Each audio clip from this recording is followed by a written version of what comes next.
toll-free at 1-877-365-3636. That's 1-877-365-3636. They're ready to believe you. Hi.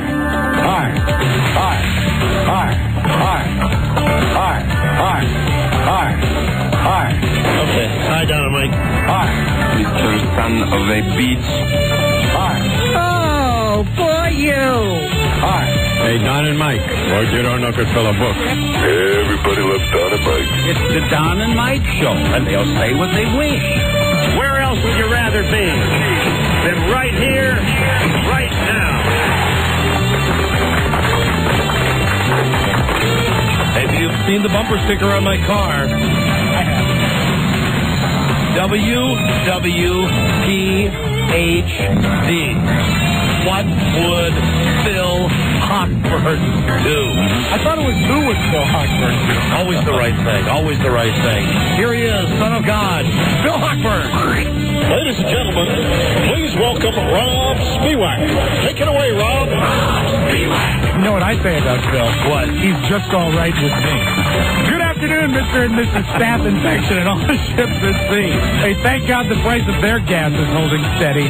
Don Geronimo and Mike O'Mara. Thank you, Robbie, and hello, and thank you for listening to the show, everybody. The Don and Mike Show, a new episode on Tuesday, April 24. Wow. Yeah, that's right, April 24 already. Right. I want to start today's show by thanking the most reliable bet that you can make in sports today. I hate to agree with you. You know, I'm kind of a fan. I want to thank the fags known as the Washington Capitals. They never let me down. Never. You know why? Because they always lose.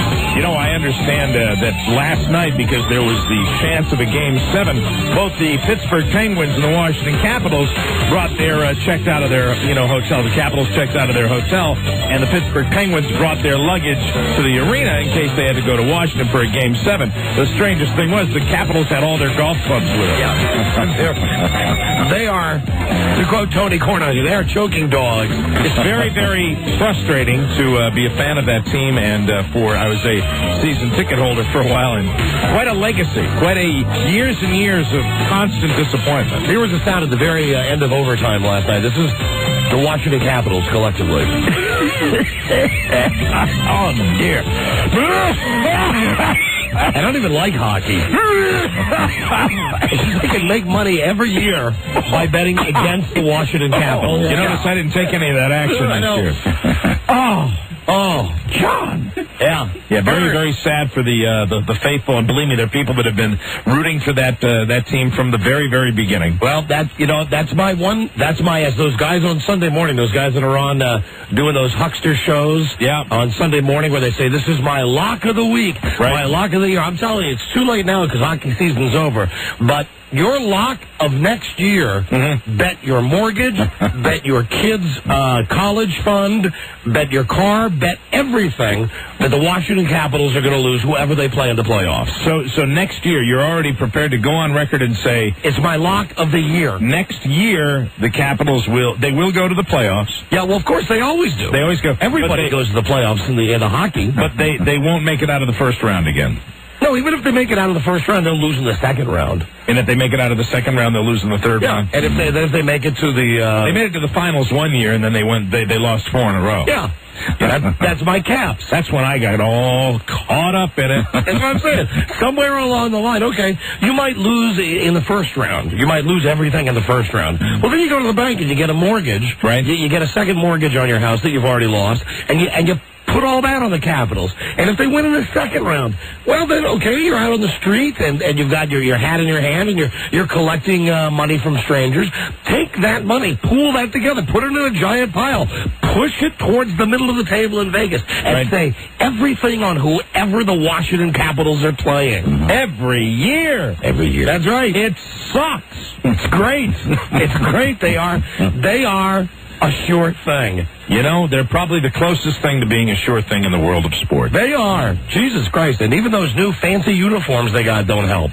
Well, I think they're getting new ones next year. I think they're changing the colors. I think that's what I heard, that they're going to go back to the red, white, and blue, which I like. You know, it's the nation's capital. I hate that copper, teal, black crap that they had for years. I hate their uniforms. I wish they'd switch. I don't even like hockey. I don't understand hockey. Did you watch enough of it to enjoy it last night when you were watching it? Well, they were losing. Great game. It was. I mean, say what you will, it was a great hockey. They were losing 2-0 when I got home. Right. And then I'll tell you about the evening as the evening unfolded. But yes, towards the end of the evening, I did. Did you remember the game?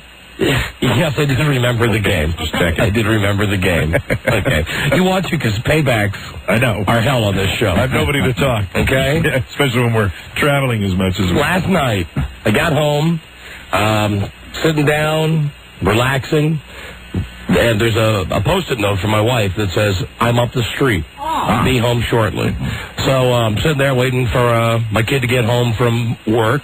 And just sitting there. You know, he's got a part-time job now. Mm-hmm. So I'm just sitting there, and all of a sudden the phone rings.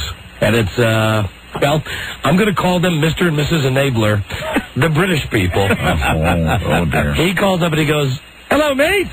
I go, "Hi, how you doing?" He says, "Do you know it's my wife's birthday today?" That was, they have a birthday every week? It was just his birthday 2 weeks ago. Right. But apparently it was a get-together, and he said, "Come on up." Are you exploring the possibility that maybe they're making this birthday thing up? No, because she had gotten him gifts. And okay, all right. He had gotten her gifts, and there was a birthday cake. If they call you next week and it's his birthday again? Yeah, then I'm gonna be concerned. You'll know there's trouble. I'm gonna be concerned. So, you know, being the good neighbor that I am, of course, I went up the street and wow. Happy Monday, everybody. Yeah. That's not a good thing on a Monday. On a Monday. Hey, it's almost summer. On a Monday. You know, it's warm weather. It's like summer-like weather, so it's fine. We were inside, though. Yeah, that's all right. We were inside. It was crammed. The whole neighborhood was up at the Enabler's house. You got a cool neighborhood. Yes, we do. And I was, what you were alluding to was the fact that, well, you know me, when I have a martini, or as I had last night, at least two. Right.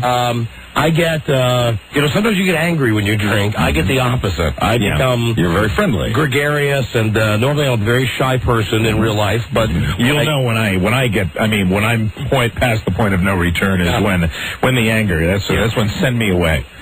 Put me in a room. Tie me up, throw me away. Well, I was, last night, having a good time with my neighbors, and there are a couple of neighbors who I know casually. I wave at them and I say hello to them, and the wife's been down to our house a couple of times, and I've talked to the husband a couple of times, and they're very nice people, but I don't know them that well. This morning, imagine my surprise, my shock, my horror when the phone rang, and it was the wife who lives 3 houses up, and she says, "Hi, I'm just confirming tonight at your house." And I stop her and I go to, yeah, right, yes, sure, yes. They were probably confirming based on the condition. On the fact that I had, apparently, last night, invited them down, which is... Well, you did it because that's how you really felt. You really wanted to get together. You would probably, under normal circumstances... Would not have. Be too shy. I don't invite anybody to come to my house. But the undercurrent is that you really wanted these people to come over. So they're coming over. So it'll be another No. It will very mellow. It will be a Diet Coke evening. Absolutely a Diet Coke evening. Yeah. Usually when you have one the night before, a real evening, then you have to have a Diet Coke. And last night, you know what? Last night wasn't a real evening. I mean, last night wasn't one of those.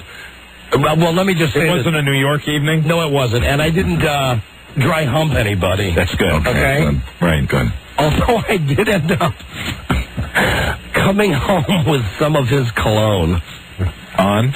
No, a bottle of it. How did that happen? I don't know. You don't know? I mean, was it in your pocket? No, I remember at one point he said he travels a lot. The Mr. Enabler does, and he said, "Hey, I was." Did he give it to you because you enjoyed it? I was overseas, and I got some cologne.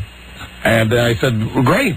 And he brought me a bottle of it. And okay. And when I got like a new bottle, yeah, brand new bottle, unused bottle. Oh, okay. That's different. I thought you might have gone into his bathroom. No. It was just I woke up this morning and I went in and washed my face, and it takes me a minute to remember last night. Right. And I'm going, cologne.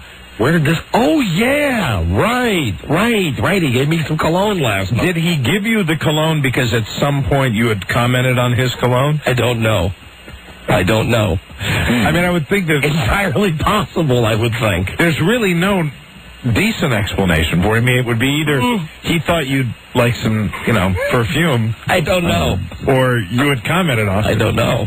Or at an earlier date, did you ever said anything about his cologne? Have you ever been aware of how he smells? Because I know that's where this is going. Well, it's just based on the history. I'm just curious as to why he would give you perfume when just out of the blue, he said he went on a business trip and he was thinking of you. I guess. I don't know. You must have either asked about it or he wants more dancing. I don't know. Usually, when someone likes a certain scent, they comment on a scent that's on another person. Okay. He might just be currying favor with Don. Here's a lovely gift. I was thinking of you. And he'll call the dead in later. That's the possibility. That's the other possibility, that he was on a business trip and he was in the well, that's more colognery. That's more disturbing. If he's on a business trip and he sees something, he thinks of me. Currying favor is Rob said. Well, we've been traveling. When you travel, do you think of him? No. Well, then it's one side. No, I'm sorry. It is. Wouldn't kill you to buy him a gift. We're going on a road trip. Yeah, like a shot glass or something. Bring back a shot glass from Reno. I'm not bringing Mr. Enabler a gift. A box of taffy, something. I'm not bringing him a gift. He's a nice enough. He's a nice enough guy, and he's my buddy. Or Did you get him a birthday present when he invited you to his birthday party? No. I did not. It might be a nice gesture if he gave you something. It might be. They're good. They're your good buddies. He got you a gift. Yes, I know he did, and I appreciate it. It's just like a road gift. I'm going to check into this. I'm going to have to do some checking to find out exactly the circumstances behind the cologne. The cologne, because I Are you wearing it now? No, I called down to their house today, and there was no answer down there. Right. He was apparently at work, and she's out doing, whatever she does. How do they do it? I'm surprised they make it to work with these Monday parties. Well, I'm here at work, and I was at a Monday party, and listen, I got up at the regular time today. I was up at 6:30 this morning. Well, yeah, but I mean, normally it's just, that's why when someone's celebrating a birthday early in the week or late in the middle of the week, you normally celebrate the prior or the next weekend. I think it was a spontaneous party. Oh, that's what I think happened. Those are the best kind. I think that Frida had gone up there with a gift for her, all of a sudden, everybody in the neighborhood's there, and it's party time. Party time. It's party time. So that's my night last night. I'll find out how I got the cologne. Good. I'll find out. I'll report back to you on that. Yeah. And let us know how the Diet Coke night goes tonight as well, please. Well, Buzz, there'll be nothing happening tonight with this other couple. Okay. This other couple. So you say. They're very nice, but they're not like the Enablers. Okay. But you sound like you have just, in the last year, I know lucked into a happening neighborhood. I think that's great. Something has really happened to me. I'm very, very concerned that I used to be. You used to be decidedly antisocial. With hiding in my house. I've actually hid in a house when kids have come by to sing Christmas carols. Right. I've turned the lights off and I've hid upstairs and peeked at them through the window blinds. As a matter of fact, Frida said to me last night when I got home. Shocker, she left a little before I did. She said when I got home, she said, "I'm really proud of you." I said, "Why?" Why? Because I managed to find my way home. I was able to walk, 4 houses down without falling into the river. Right. And she said, "No." She said, "The old you would not have gone to a party up the street. The old you would have definitely left earliest. Yes, would have left." When Frida left. Right. Instead of staying and inviting more neighbors to come down to our house. And, getting gifted with cologne. Well, it's great. I mean, why not? I think people ought to chill out more. I think people ought to celebrate more. I think people ought to have middle-of-the-week parties. I couldn't handle that. Great idea. Well, I couldn't either. I couldn't handle it. I mean, I really couldn't. Even with what I do, I could not handle that during the week. I mean, as tame as last night was, and last night was like... When we go out in New York, it was 1/4 of the nights that we go out in New York. Well, we go out in New York on a Thursday night, and that pretty much takes care of the following weekend for me. Yeah, right. I mean, I'm not functional until probably 6 o'clock Sunday evening. And that's when we go out in New York on Thursday. Are we all agreed? Yeah. I mean, that's... I'll wipe you out. It's horrible. Yeah, so anyway... that's my neighborhood. And you turned on the hockey game when you were there, right? Yes, I made them turn the hockey game on. Nobody understood why, since it's a pretty widely known fact that I don't like hockey. But I watched the end, and I was real happy. Real happy with the cast. Way back. Oh, when they first came to D.C. For a while, you used to go to hockey games, right? Yes, I was a fan. The team gave me a jersey with my name on the back of it. Because at that time, nobody went to see them play hockey. Right. And I went to some games, and I had a friend of mine who was the announcer for the games, who would do the the stuff in the stadium. Attention, if you're in row 38, you want a free pizza. You know, that junk. But no, it's boring. Hockey's more boring than baseball is. To you. Yes, well, and I'm assuming that the world shares... That's for the people that go to the game. I'm assuming the world shares my position on most of the things that I believe in, because I'm right. Well, you think you're right. I know I'm right. Well, no, I know you're wrong about hockey. Baseball's boring, and I know you're wrong about baseball too. And being a baseball fan and a hockey fan, and a golf fan. Those three sports that you think are the most boring are my favorite sports. I watch golf when Tiger's on. Right. That's exciting. Yeah. Other than that, golf sucks. Those are my three favorite sports that you hate, you see. No, the best sport to watch, the most fun, is football. In your opinion. No, that's I'm giving you now the correct answers and the incorrect. Like when you are king, the way the rules are going to be that. No, this is. Will the standard answer have to be the way you see it? The standard answer is that football is the best sport to watch, followed by basketball. Right. Followed by. Boy, where would I... curling. No. Baseball and hockey are up there. They're way up there. Baseball would be... I'd rather watch baseball than hockey. I'd say baseball is third, and hockey is probably fourth. Hockey is... I'll give you this, hockey's better than soccer. Well, thank you. Okay. Thank you. Hockey is more exciting than soccer. Thanks a lot. You're welcome. Well, I had fallen off my hockey fandom since we have kids. We don't get out to to see. Hockey, in my opinion, is one of the best sports to see live. Hockey does not translate to television very well because the puck's too small and you can't follow it that well. Even last night, I found myself on this little 27-inch screen that I had in the bedroom. At one point, when it was in overtime, I actually, you might find this hard to believe, I was in bed with my feet up watching the game, and it got real tense, and I found myself... I was in bed with my feet up also. Hey, your neighbors. With my neighbors, though. I found myself... That might be when he gave me the cologne, yes. I found myself walking up to the screen just to get about 5 inches away because I really couldn't follow the puck. It's hard. I mean, even with the network, even with ABC and ESPN doing it, it's hard to follow on TV. And then this morning when I got up, I know that my wife was on the Cunny line, organizing Cunny-palooza for Friday night. Oh, that's right. All the ladies are going. Right. When we're out of town, my wife is the ringleader. She's getting all of the other broads together. They go into that fancy restaurant? Yeah, they go to a fancy restaurant. They're going to, come over to our house first and drink. Drink first, then go out to eat. Good. And I know that she called Marcia, spoke to Marcia. I think she left a message for your wife. I was able to overhear her fantastic conversation with Rob A. Oh, really? Hey, Rob, tell me something. Yeah. Seriously. Yeah. And you won't hurt my feelings, and I don't think you'll hurt Frida's feelings. Right. Do you screen out her calls? No, I don't, and I would have taken because that time it came up with your name. So when I was calling back, I thought I missed your call. Well, no, she left a message, though, on your machine. By the time I saw the flashing light on the caller ID, I had the baby this morning, and I don't know how I missed the call, and that's the honest truth. I just Not that I'm concerned at all, but has your wife made contact with Carrie at all? I mean, is Carrie available to come to the phone? I spoke for Carrie, as you would for Laura if Laura was detained. Has anyone talked to But Carrie? I believe that Laura has made contact. There is a deeper question here that's being asked by the fine gentleman from Virginia. There was a time, I believe it might have been last week or the week before, where Laura and I were in the same room, and I turned the phone over to Laura so she could speak to Frida, you see. And they actually had my concern. Has Carrie at any time spoken to your wife during this? Carrie, I think, is planning on going. I'll have to touch base with her. I think we're really concerned about your wife's safety. I mean, the issue is not whether she's talked to Frida or not. If there's any question of safety, she'll stay home. We don't want to put her in any danger. I'll speak for her. She doesn't seem to be able to make contact contact with anyone on the So will she be attending the wives' dinner? Could be.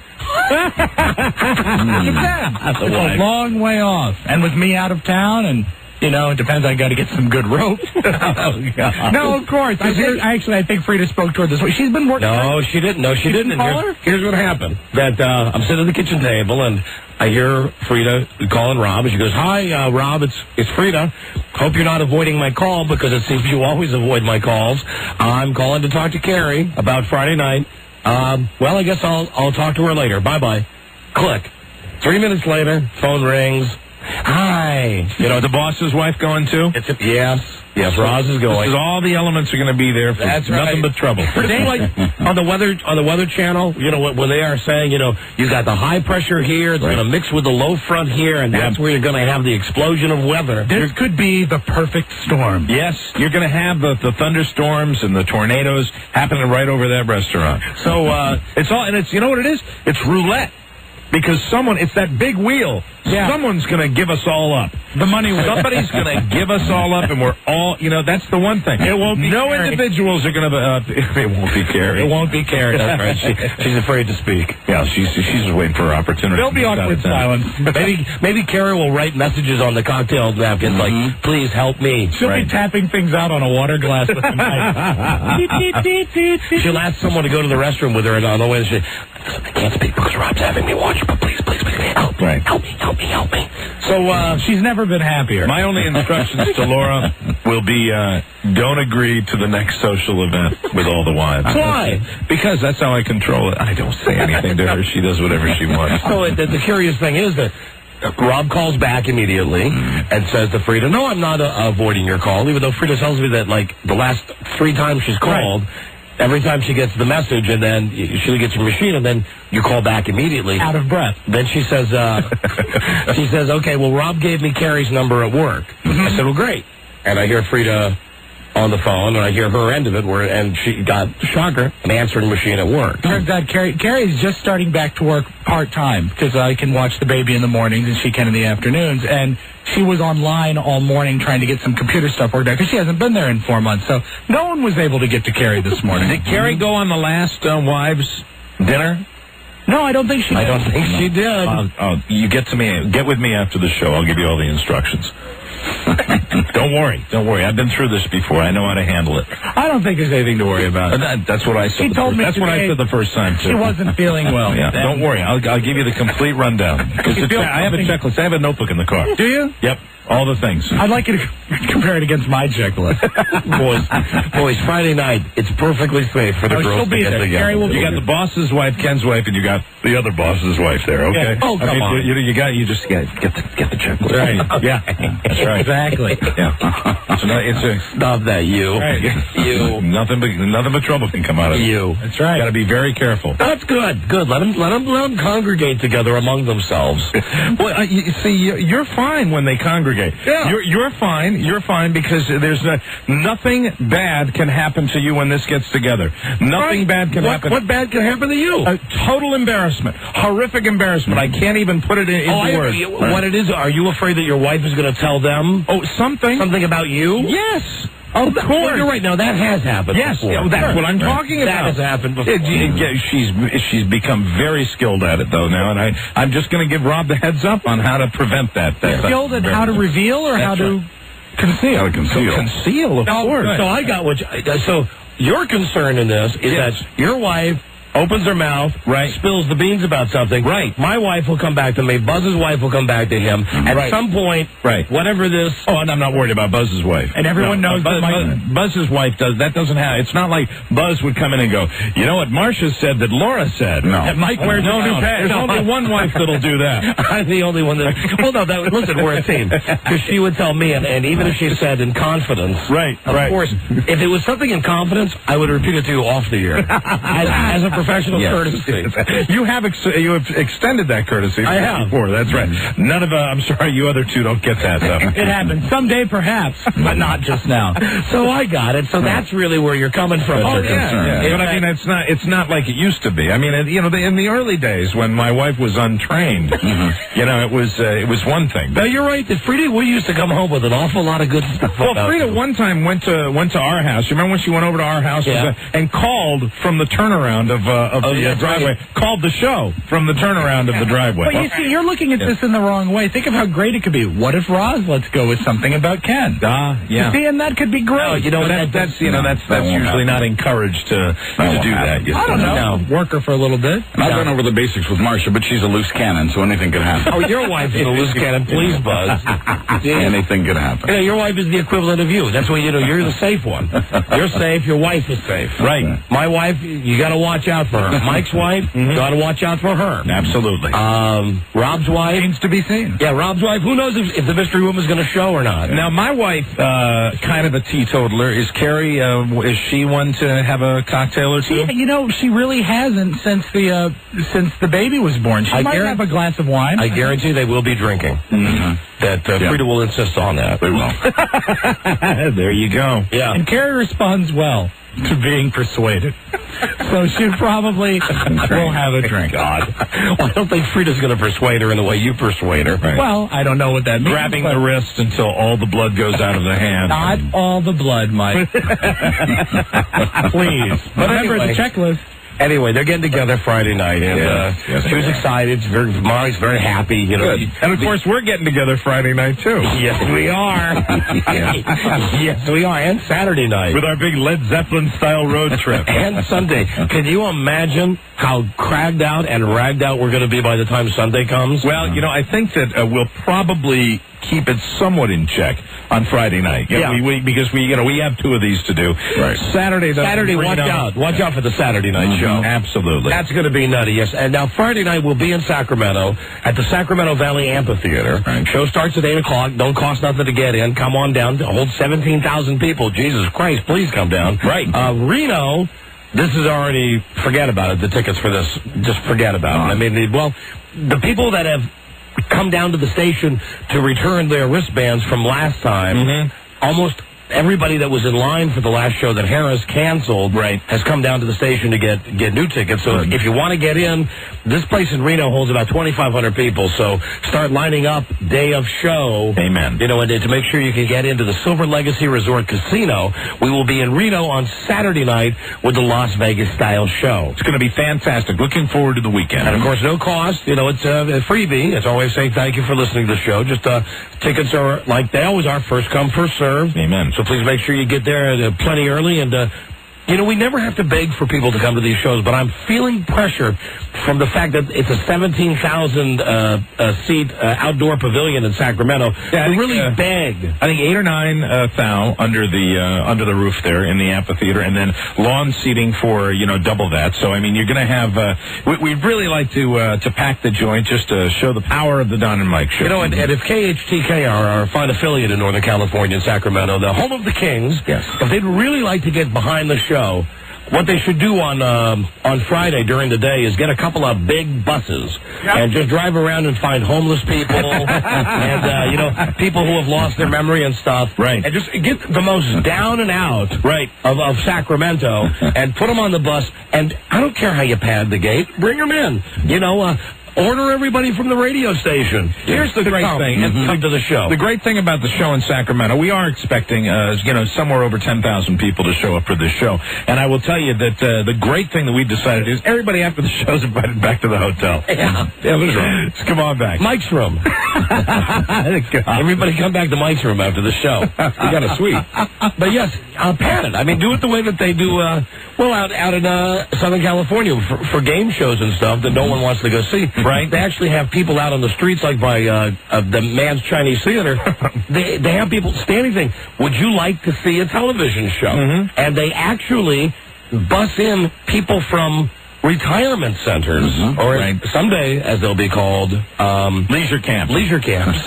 when I take over and put the elderly to work, what they do is they'll bus in like 500 old people to watch a lame TV show. So if 17,000 won't show up, get some homeless, get me some retired people. Yes. Bring them in. And we know the show particularly appeals to people of retirement age. Those are the people that retirees. We get some blue hairs at our show. It's not their enjoyment that I'm concerned with. You're just bodies in the seats. Yes. I want that picture. Right. I want to be able to take a photograph of you and I looking out of, and all we see is wall-to-wall people. It's really our chance to pretend that we're rock stars. Yeah. How about send a whole bunch of buses to a methadone clinic? I'm not sure that, Rob, that's fine. That's a great idea. Most of those people will already be at the show. We've gotten those calls from Sacramento. Yes, we have. You get some junkies there, that's fine. As a matter of fact, go to your, Hey, that's a good idea. money. Go to your white-collar prisons. Mm-hmm. Go to the country club prisons. I mean, don't bring me any, hardcore rapists or murderers, but minimum security white-collar criminals. Give me the guys who cheated on their income tax. Sure. The guys that bought stuff under the table, the guys that stole from their companies, the guys who are in the jails without walls. Fantastic. Give me a busload of those guys. Maybe go out to some of the other events that are happening in Sacramento. If there's like a minor league baseball game or something, go out there and offer people can coolie or something. Yeah. You want to come to a better evening? Right. Come on. But now maybe I'm overreacting here. The show is 3 days away, and who knows? Maybe 17,000 people will show up. I'm totally confident in this. I'll tell you why. I'm confident based on what we did the last time we were in Sacramento. And that was people coming in, from the outlying areas. So I'm very, very optimistic. Well, Mike, I've just been handed from our producer, Charles Broyhill. This is an exciting piece of news from Sacramento. Dennis Murphy will be appearing in Sacramento Wednesday. That's tomorrow. Wow. He'll be at the Carl's Jr. on Madison Avenue in Carmichael at 11:30 a.m. Just trying to water down our crowd. Tomorrow, he'll be at Harris International on Auburn Boulevard, in Citrus Heights, California. Very good. Thursday morning, he'll be at Ralph's, that's supermarket, in Folsom. And Thursday night at 6, he'll be at the Valley Brewing Company in Stockton for the big Dennis Murphy party. Well, I sure hope they put some eyeshadow on that whore. Yeah. Honest to God. I guess the first word in Dennis's vocabulary is yes. Yeah, so that's Dennis's itinerary. If you want to see him, go to a hamburger place or Did they make it possible for Dennis to get out there? Did they pay Dennis's transportation? I'm pretty sure they didn't. I'm pretty sure Dennis is paying it his own way. He's going to be selling his T-shirts. I know homosexual Joseph, right, is paying his own way to get out there. Well, he's independently wealthy, Don. He is, and someday we will talk about Homo Joe's real job. I mean, I know he doesn't want us to, right? But you'd be amazed if you knew what Homo Joe did for a living. He's got a lot of money. If you knew what his job really was, right, you might change your eating habits. That's all I want to say. Fascinating. You might think twice about something you buy. Hello, Don Mike Show. Joe, if you're listening. Have a warning for Don? Joe, if you're listening. Kidding. Love you live. Joe, just kidding about that. Hello, you're on the air. Donald, whatever you do not use that cologne. Why? Don't be naive, Don. It's not cologne, it's chloroform. The British are still pissed about 1776 and 1812. He's going to knock you out and seek revenge on your ass, Don. Don't be a sucker. So you're saying what does he want to have? The equivalent of the Boston Tea Party in my ass? You got it right, and everyone will be coming, if you know what I mean. I think if he wanted to have sex with you, he could just liquor you up and ask politely. Hello, Don Mike Show. Hello. Hello. Excuse me for having friends. Excuse me. Good to hear you say that. For the first time in my life, excuse me for having friends besides the Neanderthals that I work with every day. Excuse me for having regular friends. I think it's fantastic. Wonderful. Hello. Hello, gentlemen. I like you guys treat me like a retard. Hey, that's good. You have friends now. Friends. You're only 42. Wow, you really went to someone else's house last night? That's good. Well, you have a happening neighborhood. That's what I'm saying. I think Monday night parties are, in most of suburbia are the exception to the rule. It's a good party. Hello. Little flashing involved at this party. If you hear jealousy in my voice, that's what it is. I mean, nothing probably would make me happier on a couple of Monday nights coming home from slaying the dragon to have the phone ring and say, hey, that wouldn't happen in my neighborhood. Oh, really? No, people keep to themselves out there. Not in my neighborhood. There was flashing? Yes, there was. Female flashing? Uh-huh. Wow. Yeah, there was. I can't mention anything. You're a lucky man. I don't want to diss my neighbors, but, most of the time if I want to have a party, I have to, go to the store, buy the beer, and open the house up. Hello. Okay. Hello. Well, you're the hostess with the mostest. Yeah. That wears thin after a while. So let me see if I read between the lines here. Please, interpret for me. They don't reciprocate. I mean, you throw all the parties and no one ever throws a party and invites you. Some of them do, and there's an occasional party. Like, you can count it on one hand over a couple of years. And how many parties do you have for your neighbors? Relative to, I have probably had 15 over 2 years. Wow. Get-togethers. Now, that's in my neighborhood. I'm telling you, my other folks, my golfing buddies, right? That's fine. That's covered. That's just that's a little round robin that we just go from house to house to house. That's fantastic. That is well. You're talking about the people who live on your street. Yeah, it would make me. I'm not hurting for a social calendar, but when I hear you talk about this Monday thing where you have a shindig, your neighbor here has a shindig, they have a shindig, it's during the week. On the street. I'd like that. It would be nice. It would be. Well, then let me say it for you in case any of Mike's neighbors are listening. Frankly, I have. You've hurt his feelings, and I think that there should be a giant surprise party for Mike tonight. Thank you. At a neighbor's home. You can't do it tonight. Why? I got crap practice tonight. Band practice. Crap practice. Hello, Don and Mike show. High schools have band practice. Hello. Hello, how are you guys? We're doing great, thank you. Well, Don, I'm very proud of you. Why? Why? Yeah. Come on, guy. You have a neighbor who pinched your ass, give you cologne, and you're still talking to him. That's pretty for an American guy, buddy. That's very good. By the way, if you were living in the country where I'm from, we have parties Monday through Monday. Kind of dicey when you get a guy that's an hour off the boat giving you crap about this. I think I have to move to your neighborhood. Really? And where are you from? I'm from Spain. Are you from Spain or Spain? No, I'm from España. España. Yes, do you think this is a phony, Rob? Absolutely. Yeah, I do too. No. What the hell? I'm talking seriously. Come on, guys. No, I think it's a phony accent. I'm serious. Okay, what you want to know about España? Speak Spanish, then. ¿Qué quieres que te diga, Miguel? Miguel y Don Miguel y su amigo, hablando siempre por la radio. ¿Qué quieres que te diga? I can speak Catalan if you want. That's actually typical from Barcelona. What did you say, Robbie? Pipe down, Pablo. They don't say in Spanish. Hey. Is an American word. And he just went... Hey. Do you want me to speak Catalan with you guys? No, just pipe down. Count to 30 in Spanish. What do you want? That's a good one, Mike. Count to 30 in Spanish. Go. Oh, sure. One to 30. 1, 2, 3, 4, Come on, do it or you're lying. 1, 2, 3, 4, 1, 2, 3, 4, 5, 6, 7, 8, 9, 10, 11, 12, 13, 14, 15, 16, 17, 18, 19, 20, 21, 22, 23, 24, 25, 26, 27, 29, 30. You speak Spanish, Lisa? He did count to 30. This guy's... Well, he counted to 30, but anybody that knows Spanish can count to 30. He said, Don and Mike, they want me to speak on the radio. What do you want me to say? Okay. What do you want me to say? Have a dialogue with him. Let me hear if you can have a conversation with him. I can understand better than I can speak. Hey, Robbie, where's our Frito the Bandito music? You learn about new talents that staff members for this show have every... Multilingual, Lisa is. Hey, guys, come on. Bring it on. All right, come on. We're ready. Go ahead. ¿Qué quieres que te diga? A ver, hace 5 años que vivo en este país, nací en Barcelona, escucho vuestro programa por la radio cada día después de trabajar. Conversación con Lisa. ¿Cómo? Conversación con Lisa. Hablo conmigo. Okay, ¿qué quieres que te diga? Anything.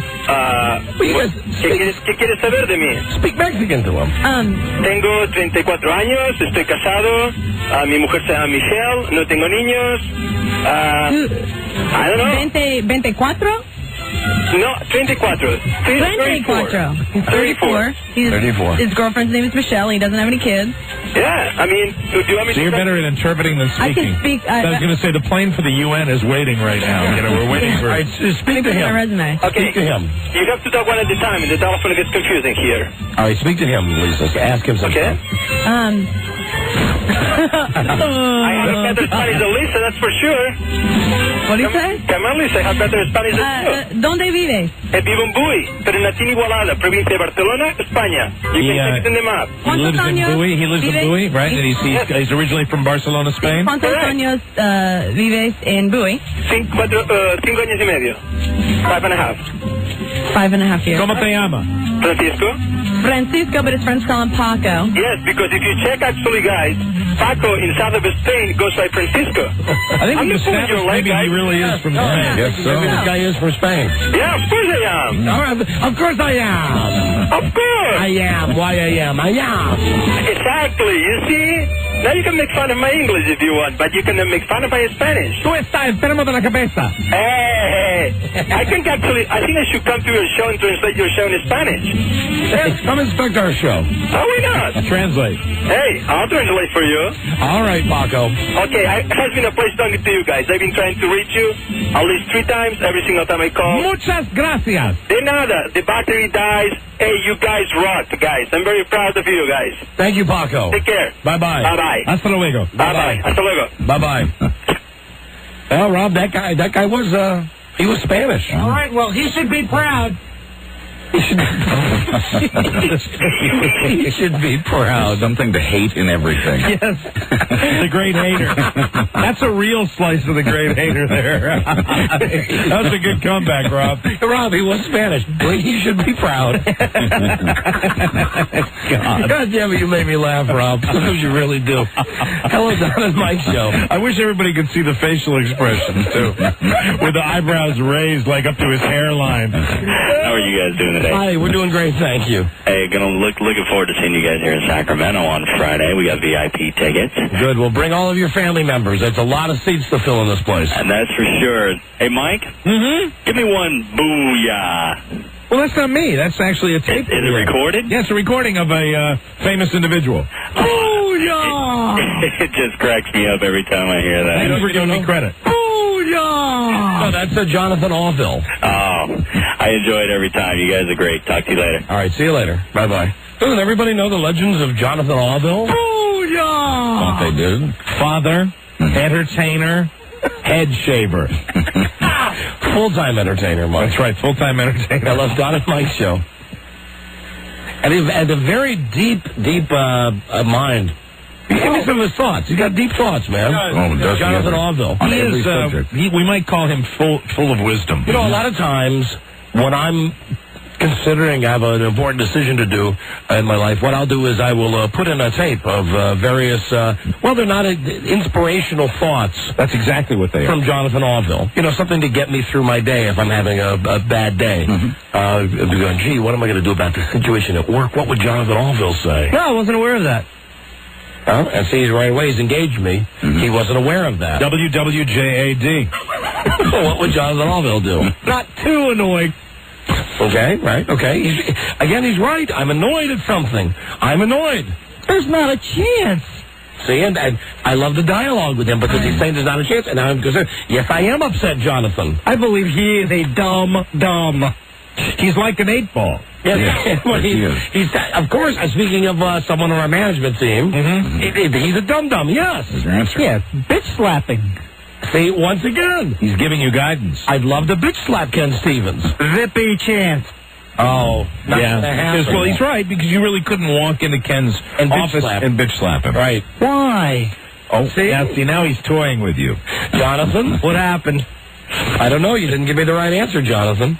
Can have time. Found out this morning. Okay. Okay, very good. What a smart 8-ball he is. You're right, Mike. It's just like the 8-ball. I think I might. Yeah. I see. You know when he's done talking to you, because that's when you get his booyah. A pack of lies. Not a pack of lies, John. You're a mentor. She gets around. We're using the John Orville 8-ball. Keep grilling me. I definitely found it. All right, John, just let me ask you. Will 17,000 people show up for our appearance in Sacramento on Friday night? She's a tramp. That's a legend. He's talking about a certain member in the audience. Will 17,000 people show up? I do, Richie. He thinks so. I think he... But that wasn't a definitive answer. Was that affirmative, yes or no? I took the circuitous route, but I found it. He's still talking about finding it. What's the answer? Will we fill this place? Yeah, it's the most retarded thing I've ever seen in my life. That's a yes. Yes, you heard it. Booyah! Fantastic. You heard it. Jonathan Allville. Bravo. And his book, Chicken Soup for the Ass. That is available on Amazon.com, I think. That's a fantastic inspirational reading From Jonathan Allville. Clear the lines now. Let's get John. Will we get a winner this time with the contest? That's not good. Well, it is good. We like having winners. Will we get a winner with our contest? Oh, no! He doesn't want to say. No, he doesn't. Booyah! And that's it. He's out. He won't tell us. I'll tell you this. We're very close to getting a winner. We certainly are. Mike knows it. I do. And if Mike knows it, Everyone knows everyone should know it. There you go. He called 100 right now at 877-365-3636. Join me. Good luck. Number 1, Arbitron rated, The Don and Mike Show. I am the truth. We take Jesus and we wrap him around our reproductive organs. And it's Jesus who's speaking to us to take his healing gospel to this generation and to do it now. Providing joy, Don and Mike. Well, there I was at the neighbor's house getting free cologne and looking at the neighbor's flash, and I didn't even realize Rob just told me that my starring role on King of Queens was rerun last night. They did it again when you were in the UPS outfit. Right. I actually had a line on the show. Thanks for throwing me in front of the truck, incidentally. The one time that we were in the background on King of Queens was the one time that it was on against Who Wants to Be a Millionaire. Right, exactly. And last night, when they knew that they were going to get killed in the ratings, I'm guessing, because of the weakest link, they said, what episode can we just throw on? It really doesn't matter if no one watches it. Oh, hold on, wait. What's the episode that had that disc jockey who wore the UPS uniform? Well, you could look at it that way, or you could say it was their episode where they were going up against the weakest link, and they said, we need to bring our best stuff out. Yeah. Let's bring the single best episode of King of Queens. I was there for that. I mean, you saw it on TV, but I was there as they were putting it together. That was not the best show I've ever seen. Well, it's unfortunate. Did weakest link kick ass again last I'm sure night? it did. I will check and get the numbers. All right, do you have the number to get the numbers? I do, in fact. Do you really? Yes. Because I have the number to get the numbers. Well, one of us should call it. Well, then why don't you? Because I'll do this now. All right. You call and get the numbers. All right. And I'll do this right now. Okay. And, I got to tell you some stuff after we do our contest there about the weakest link. Stuff I heard at my neighbor's house. Oh, this is interesting. About the weakest link in Britain, which is where the show originates. Hello, Don and Mike Show. I am caller number 100. Yes. Cello, what's your name? Cello? Cello. Oh, sorry about that. Cello. You never watch Good Times? A long time ago. Oh, come on, sir. Now, that is how JJ always said hello when he answered the phone. Cello. DJ, answer the phone the right way, JJ. JJ, answer the phone the right way. Make your mama happy. JJ. JJ, I'm dead. Oh, no. Esther Roll. I'm gone. I'm worm food. You remember her psychic hotline? Why don't you give it a try? Call this psychic hotline now. I can't do that like I used to, I do that like for 5 seconds, and all of a sudden I feel like I'm going, I need oxygen. Well, listen, my friend, your call 100. You have won a pay-per-view of Meet the Parents. Super. Great. You're a great contestant. That's courtesy of Cox Cable System, now playing on pay-per-view Meet the Parents. We like it. Now, you ready to go for $500? I sure am. All right. Secret sound number 3. Common everyday sound heard in the home, the workplace, and the learning place. Give us the sound. You win $500. Please don't answer until Mike sings like William Joel. Well, why not sing like Esther Roll? All right, Esther Roll sings Billy Joel. How about Esther Roll? Roll sings Joel. Okay, all right. Godspeed. Caller, name this sound. Because I'm thinking Good Times. Now, Esther Roll the cast didn't sing the theme to Good Times. I think it was the gospel choir. You think so? All right. Listen, if you win the money, it is courtesy of Main Street Kaiser. It's 9 o'clock on a Saturday. The regular crowd shuffles in. Yes. Very nice. There's an old man sitting next to me, making love to his tonic engine. He says, Bill, I believe this is killing me. Well, I'm sure that I could be a movie star if I could get out of this place. Sing us a song, you're a piano man. Sing us a song tonight. Well, we are all in the mood for a melody, and you have us feeling all right. Thank you. I'm dying.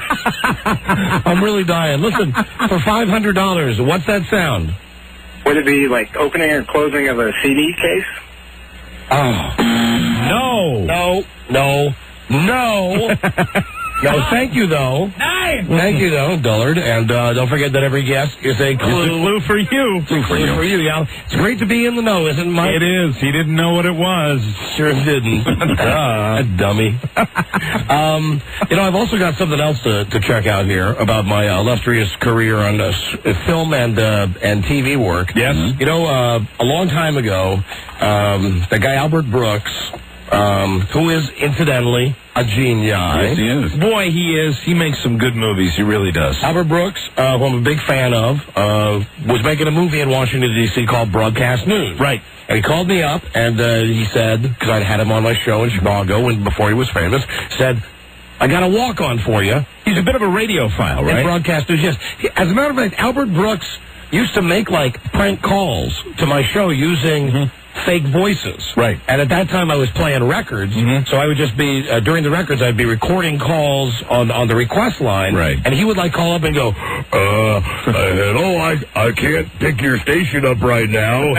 What song are you playing? And invariably, I'd play it on the air, because I thought there was a wacky phone call. Right. And 3 weeks later, he'd say, hey, I've called you 5 times the last week. You put all 5 of my phone calls on the air. Just doing it for kicks. Yeah. Sure. So, anyway, he's a wonderful guy, I think, in the brief time that I've known him. And he made this movie, Broadcast News. They were filming it in D.C., and he said, do you want a part of the movie? And I said, of course. So I went down in the middle of the night, down to Georgetown, where they were shooting the movie. Actually, your car ended up in the movie, right? Yeah, my car was in the movie. Supposedly, I'm not sure where it ever got it. It might have ended up on the cutting room floor. Well, the answer is right here, my friend. Really? Right here, because I talked about my role in this movie, Broadcast News, which was nothing gigantic. Right. One line is Albert Brooks and Holly Hunter are coming out of a restaurant. But I talked about it for maybe a year. It was such a big deal when the premiere happened, and we were talking about it, and did you go to the premiere? Yes. You went to the premiere. I went to the premiere. I was like an idiot. I rented a tuxedo. Right. I mean, it was a part goof, but part... I was thinking, I'm finally in. You were into it. An Albert Brooks movie. You kind of told us what scene you were going to be in. It was a scene between William Hurt and Holly Hunter when they were in a restaurant. No, it was Albert Brooks and Holly Hunter as it was the scene as.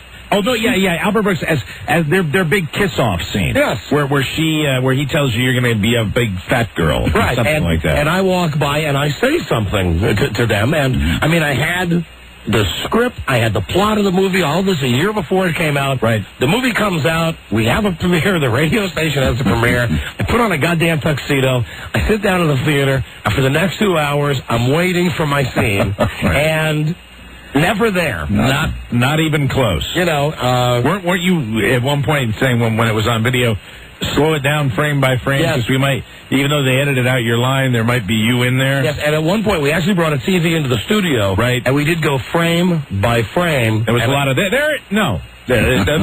Yeah, I was in a lot of denial over this. That you would see like a shadow of a head, and I'd say, "That's me. That's my head." Right. And as it turns out, it wasn't. But a guy who listens to us in San Francisco sent me. He works for the movie company. I worked as video producer on Broadcast News. Okay. I thought you would like a copy of the first cut. Oh, wow. To see if you made it. And as you can see, it says right there, rough cut of Broadcast News. Cool. Well, are you in the first cut? I just got it in the mail today. Oh, that is very cool. I'm going to go home tonight, and I'm afraid I'm building myself up again. Careful. Yeah, but maybe if it's the first cut, it's before they edited out that scene. For the big letdown, but I'll let you know. But I've got what according to him is the rough cut of broadcast news. Very cool. So I will let you know if, in fact, I'm in that or not. A great movie. I mean, even not to be in it is an honor. Yeah. It was such a cool movie. Buzz, you have the ratings? I do, as a matter of fact. And? NBC with Weakest Link came in first with an 8.6 and a 15.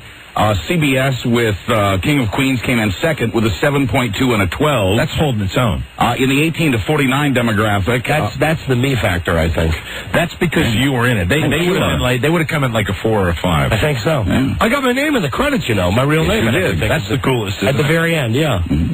And in 18 to 49, a 4.9 for Weakest Link, a 4.6 for Boston Public, and a 3.6 for King of Queens. Well, that's on me also. I'm sorry, that's my demo, 18 to 49. Those people love me.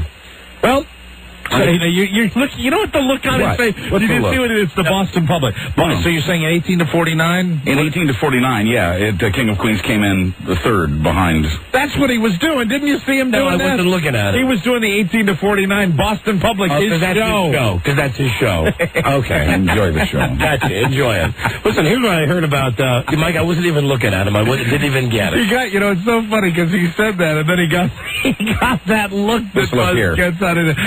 That's his look there. Buzz picks his spots to make his political statements on this show. He does. So here's the skinny on the Weakest Link, okay? And now I'm getting this from the British people, the enablers, okay? Last night, when we were flipping around trying to watch the hockey game, right? The Weakest Link came on. Oh, Weakest Link. Yeah, goodbye. Goodbye. We're watching it for a second, and I heard how the show runs in Britain. Okay. I'd love to get a copy of the tape. Now, according to the British people there, in London, The Weakest Link is a popular show, the most popular show, more popular than Who Wants to Be a Millionaire. Okay. In London, that lady in Britain, she is a true bitch. 100% bitch. All the time. Apparently, the American version is way dumbed down.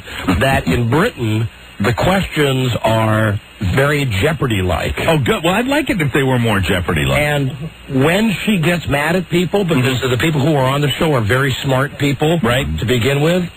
Who's that, Robbie? That's your enabler. Did you give him the number last night, or don't you recall? You're British. Well, he can talk about the Weakest Link. Well, no. I want to just find out about the cologne. Yeah, me too. Hello? Hello. How'd you get this number? Hey, how did I get that number? Frida gave it to me. Nate, how did I get that number? Okay, how did I get that cologne last night? How did you get that cologne? Yes. Well, you stole it from me. What do you mean I stole it from you? Yeah, you did. You said I'm going to bloody steal that cologne, and you did. So Don just took the cologne out of your house? No, you stole it. What do you mean I stole it? Well, I said to you, would you like to have a spray of this cologne? And you said, oh, yes, please. And then I saw you stuffing it down your trousers. So this was not a brand new bottle of cologne? Well, it was brand new. Yes. I mean, when I got home, it appeared to be brand new. It's full all the way to the roof. Was it in a box? No, it was just it was a bottle, spray bottle, had a cap on top of it. Yeah, that's right. Yeah. Yeah, we're still not getting any answers here. Well, you stole it from me. It wasn't a gift? I didn't really listen. Shocker. Part of last night is, in and out for me. Okay? Shocker. So you came over. You said you'd give me a big kiss if I gave you... Oh, would you? Come on. F you, Gary. Don't do that to me. They're going to give me crap for a month about that. No, really. Did I really steal it from you? No, of course you didn't. Well, then tell me what really happened. No, we were talking about different types of cologne. Yes. And that's not too gay. It was just after you'd put one of Sarah's outfits on. Oh, come on! Stop it! You're killing me with this.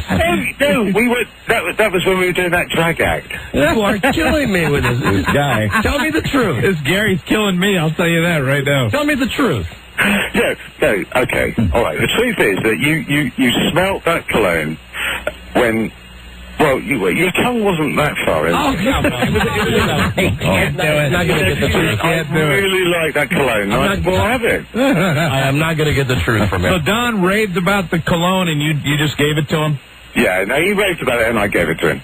Were you wearing it? Is that when he raved about it? Was it on you when he raved about it? It's a legitimate question. Need to know. Yeah. Go on. So in a way, he was complimenting the way you smelled. Oh, that's exactly it. No. Now, you be honest now. No more of this crap. Come on now, be honest. No, You're killing me, because people are going to be calling in saying I was humping you. Hey, those photos are going to be really good. You won't let up. I'm not going to be able to get a straight answer out of it. Yeah. No, you were, Oh.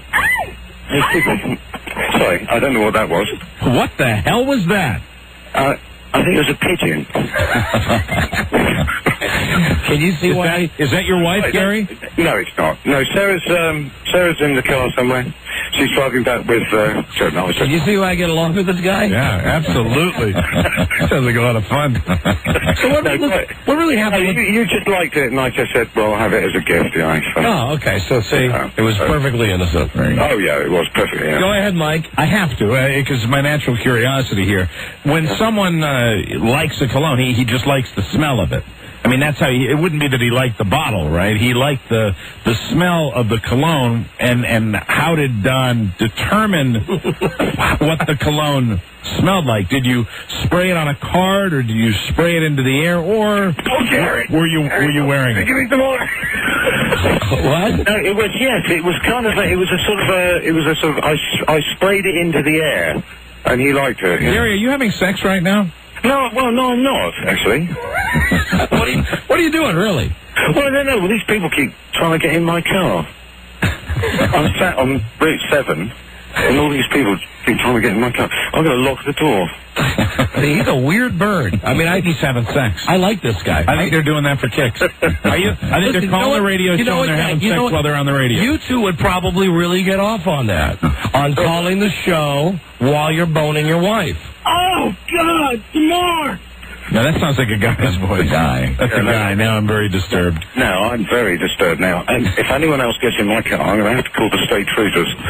What is Jesus? I don't know. It's a good, crazy call, I'm flying blind on this, too. It's fun, though. I'm flying blind. All right, well, thank you for the story on the cologne. Okay, well, that's no problem at all. And, by the way, Mike, yes. we've washed your underwear, so you can get it back later. Oh, no, he was going to leave my real name. Oh, that's right. Yeah, wash my underwear. Okay. I got had a little fibrillation there. All right, goodbye, Gary. Hey, all right, let me see you later. Sometimes tell me what you're really doing. I mean, tell me what's really going on in your car sometime. Oh, I will do. Okay. Someday when you're ready. All right, goodbye. All right, bye-bye. Bye-bye. Bye-bye. You remember those calls from the satellite guy that we used to have on the show? Chris. Gary just made up for all of them. Yeah. He just made up for all of them. I hope he calls again sometime. Jesus Christ. He is a lot of fun. I enjoy it when somebody's never going to give you a straight answer. No. That's funny to me. You can see why I like him. Sure. I mean, he sounds like a funny guy, smart guy. I like the dude. Well, no, he's not that smart. And, well, you know, how smart can he be? He's my friend. Yeah, well, you know, okay. I mean, you're not a dummy. Well, yes, I am. I'm a damn dummy. So anyway, the show, The Weakest Link, the deal with this is when it's on in Britain. Right. Can you imagine? And I don't. When it's on in Britain, they put their cologne on. I don't. I'm sorry, I can't get it out of my system right now. You know, you want to turn it into something awful. I don't want to turn it into awful. Want to turn it into something awful? No, I don't. I'm telling you that I believe he gave at least 5 different versions of what happened. Mm-hmm. See, we never got really to the heart of that. No. And he was the guy that was one of the guys telling you about The Weakest Link, right? Yes. But I was hoping we get some kind of clarification on the cologne. You have no memory of it, right? I believe that it was, I mean, he had a bunch of stuff. He had cigars and stuff. He just come back from Britain. Right. And had a bunch of stuff. It was showing me, like, his little telephone. Oh, so he had, like, a big bag of stuff. No, he just kept going in the other room and bringing other stuff out. Oh, bringing stuff. So he brought out cologne and he sprayed it in the air, and you said, I like it. I said, I like it, and I guess he said, take it. You know, and then he had me. then he took me. All right, I'm done with that. And he took me. Now I understand everything. Okay. So The Weakest Link. Who cares? Who cares? It's a dumb TV show. It's tougher in Britain, is what the point is. Yeah, she's a bigger bitch, and the questions are much harder, and the people are much smarter. So the Brits are kind of mocking us, really, when they see our version of the weakest link, which is really the idiot's version. And furthermore, they think the same thing about Who Wants to Be a Millionaire. That they think that our version of Who Wants to Be a Millionaire is like for Rebos.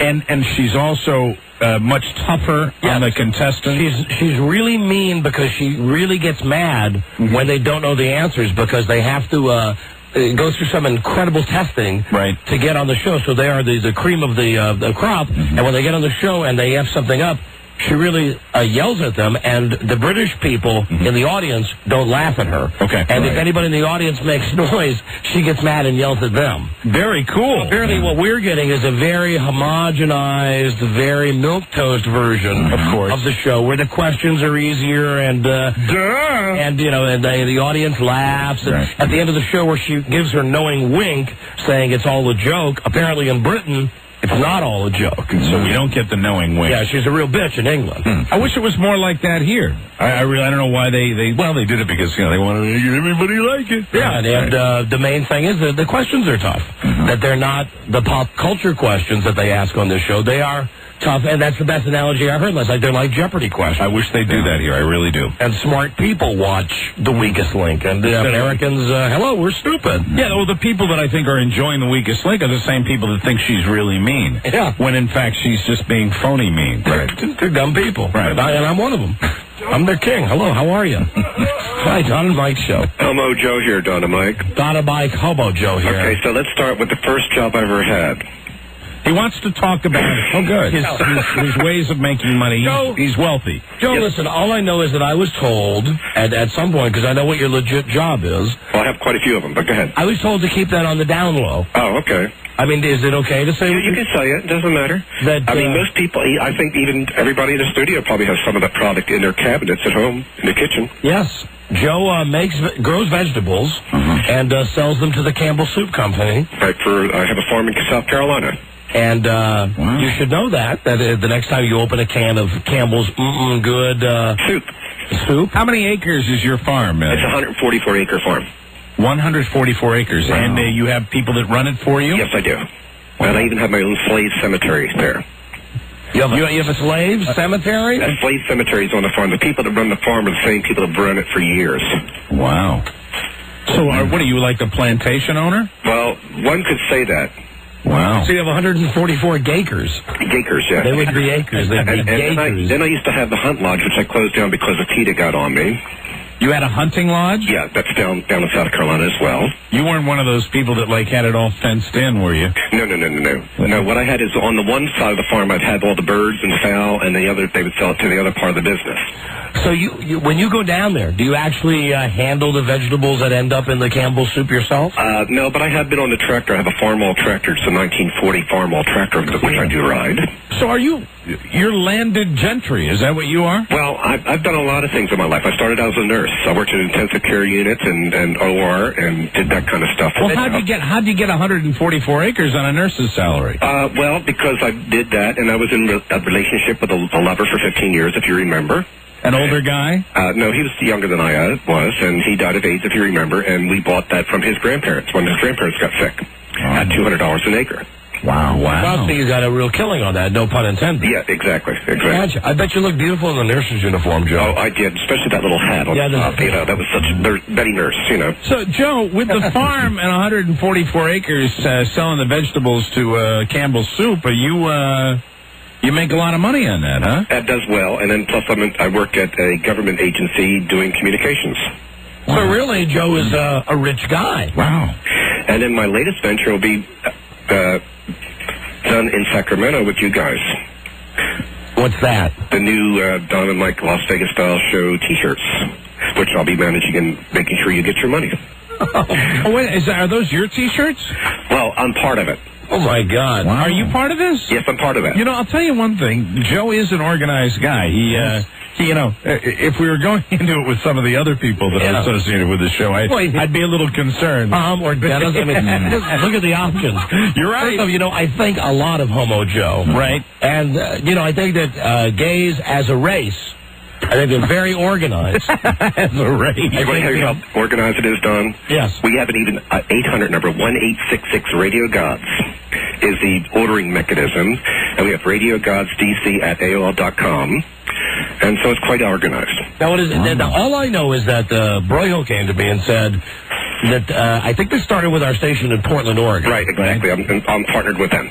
That she wanted to make shirts that could be sold at the Las Vegas style show since we don't sell any crap. Right. And I said, that's fine as long as the shirts don't look like crap. And they sent back some designs that were really cool-looking shirts. Uh-huh. So I said, fine. I signed off on it. I had no idea that Homo Joe was part of it. I'm part of it. So actually, we're in business with you. Yes, indeed. So that's one of my other businesses. Did you know about this? No. This is the first I've heard. Did Charlie Broyhill know about this?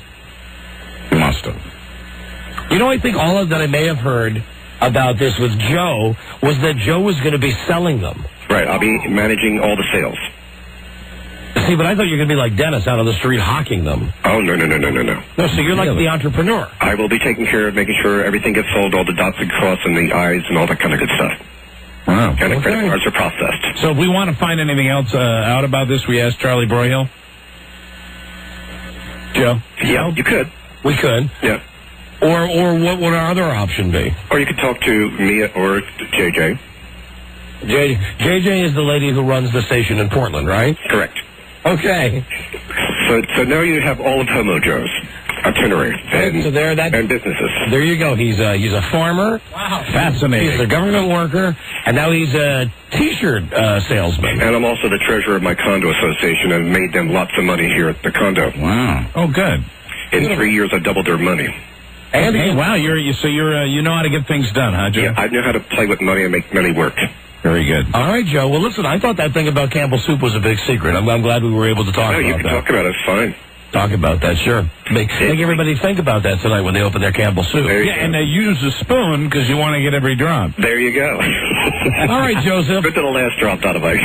Cream of mushroom. How about some kind of deal like if you buy 3 T-shirts, you get a free can of soup? I think we can work that out. I'm sure you could. Right. Do you know Mr. Campbell? Oh, well, I'm familiar with him. Because they're from my area where I grew up. I'm from New Jersey originally. Are you? Is your farm exclusively? Is that who you sell to exclusively? No, I sell to 3 different venues, but Campbell's is one of them. Wow. And on your farm, are all the farm hands gay? No, they're not. Really? Not. I am the only gay one down there. Really? And it's really nice when I come and tell them I'm ready to come down. They go to the house and open up the house for me. It's quite nice. Wow. So, I mean, like, people, like, get the house ready for you, the big landowner? Yeah, and they even cook for me if I want them to. Oh, my God. Imagine that. Wow. Joe, wow. Is it a nice farm, Joe? Well, yeah, I would say it is. It's pretty nice. It's near Charleston, so, yeah. You're a real swinging dick. Well, I mean, like, is it the kind of farm where you could go and, like, just chill out, relax? Oh, absolutely. I got a big pond on there. We can have a boat and go fishing, and there's cattle out there and all kinds of good stuff. And so how much time do you spend down there? I used to go down there once every month. Now, because I got the place in Cape May, I'm going down there once every 3 months. He's loaded. It's in Cape May. He's loaded. Jesus Christ. You got a place at the Jersey Shore? Yeah, Cape May. I had no idea. Yeah, of course he can afford to fly himself out to Sacramento to go to our show. Fantastic. All right, Joe. Well, that's why I try to help you guys as much as possible. I said I'm free, got lots of time on the books. I've been working for the government for over almost 30 years. Wow. So you're basically able to retire from that job whenever you want? Yeah, exactly. Oh, wow. Except for I don't have the age yet, but I'm working on that. Mm-hmm. You don't have the age yet? No, unfortunately. You have to be 55 to retire. Oh, age. I thought he said something else. Not AIDS. Okay, all right. That I'm very free of. I just had a major medical test done for my history and physical, and everything came out fine. And, of course, you always practice safe sex. Absolutely. Very good. Even when you're doing oral? Yes, indeed. They're flavored condoms. Flavored. Good for you, Joe. I don't think we need any more details. That was way too much information. All right, Homo Joe. Well, let me just say, I mean, this is a compliment. I can think of no one else better qualified to be our bookkeeper. Absolutely. On this T-shirt venture, I guess. Fantastic, and be sure to bring us up to speed on that, Joe. I will. I have everything on Quicken, so you can do P&L statements monthly and all that kind of stuff. So it's going to be very detailed, very methodical. Very good. All right, Joseph. All right, guys. Good talking to you. Gay lover, farmer, And our business partner, landowner, homosexual Joseph. And still single. Okay, don't worry. You'll be able to have your good time in Sacramento. Oh, I'm sure I will. When's the last time you had that nasty act? Remember last Friday? Last Friday. Yeah, I haven't had anything since. However, I'm trying to work out meeting a few friends straight out in Reno and Sacramento for dinner and stuff. Oh, okay, all right. Well, what good is that? Well, you never know. They might have a gay friend. All right, goodbye, Joe. Okay, goodbye. Goodbye. You know, now there's a guy we learn more about every single time we talk to him. Absolutely. True. He's always got, when we open him up, so to speak, right? The one time we heard that he was being stalked by the guy on the internet. Yeah, absolutely. He was very upfront about that. Then we heard about his relationship with Raul or whatever that day is. Sure. The illegal alien that he had living with him. We had always heard that he does very well, but we have never heard the details, and obviously he's set. Now we know. He's probably the richest guy in this room. Yeah, absolutely. Hello, Don and Mike show. Don and Mike, it's the gambler, and I have lost to you.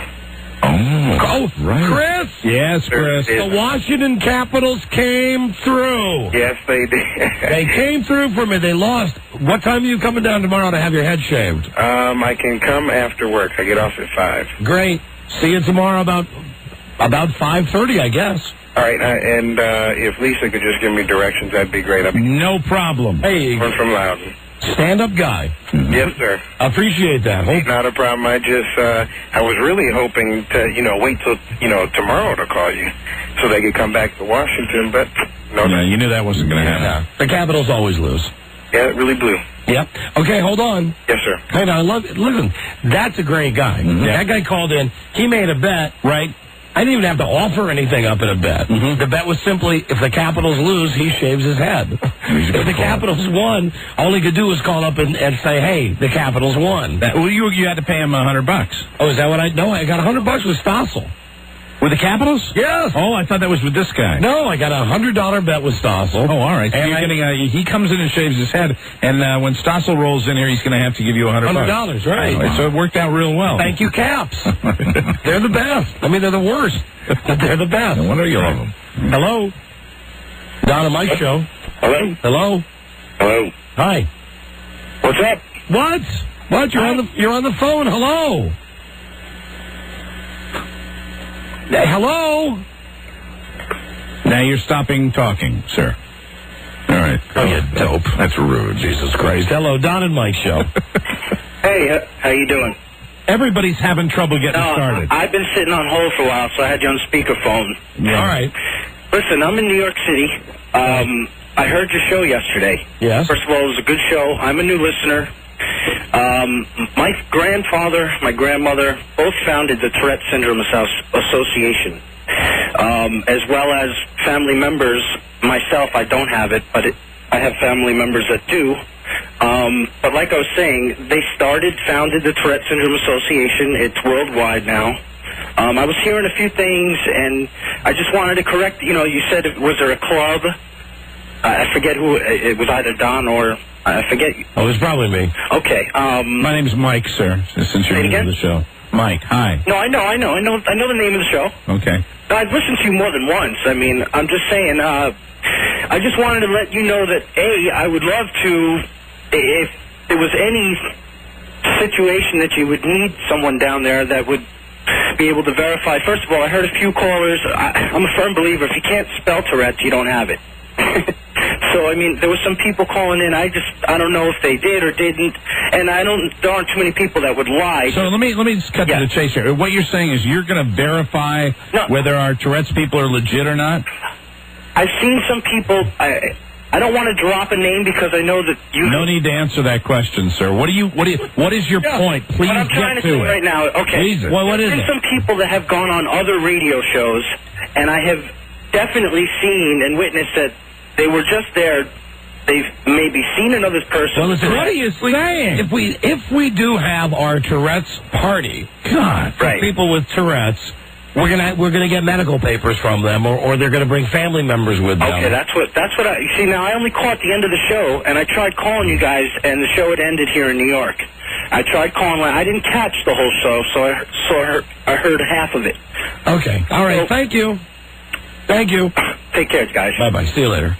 I thought it was a lovely story. Yeah. I mean, What was the point? The point was he wanted to make sure that we weren't probably getting duped by people who were faking the fact that they had Tourette's. Yeah, no. Listen, when we do the Tourette's party, there will all be real people with real Tourette's. Yeah. People who aren't uptight about the fact that they have Tourette's. Right. And just willing to have a little fun with it. Exactly. That's all. Hello, Don and Mike Show. Hello, Don. Hey, Mike. How you doing?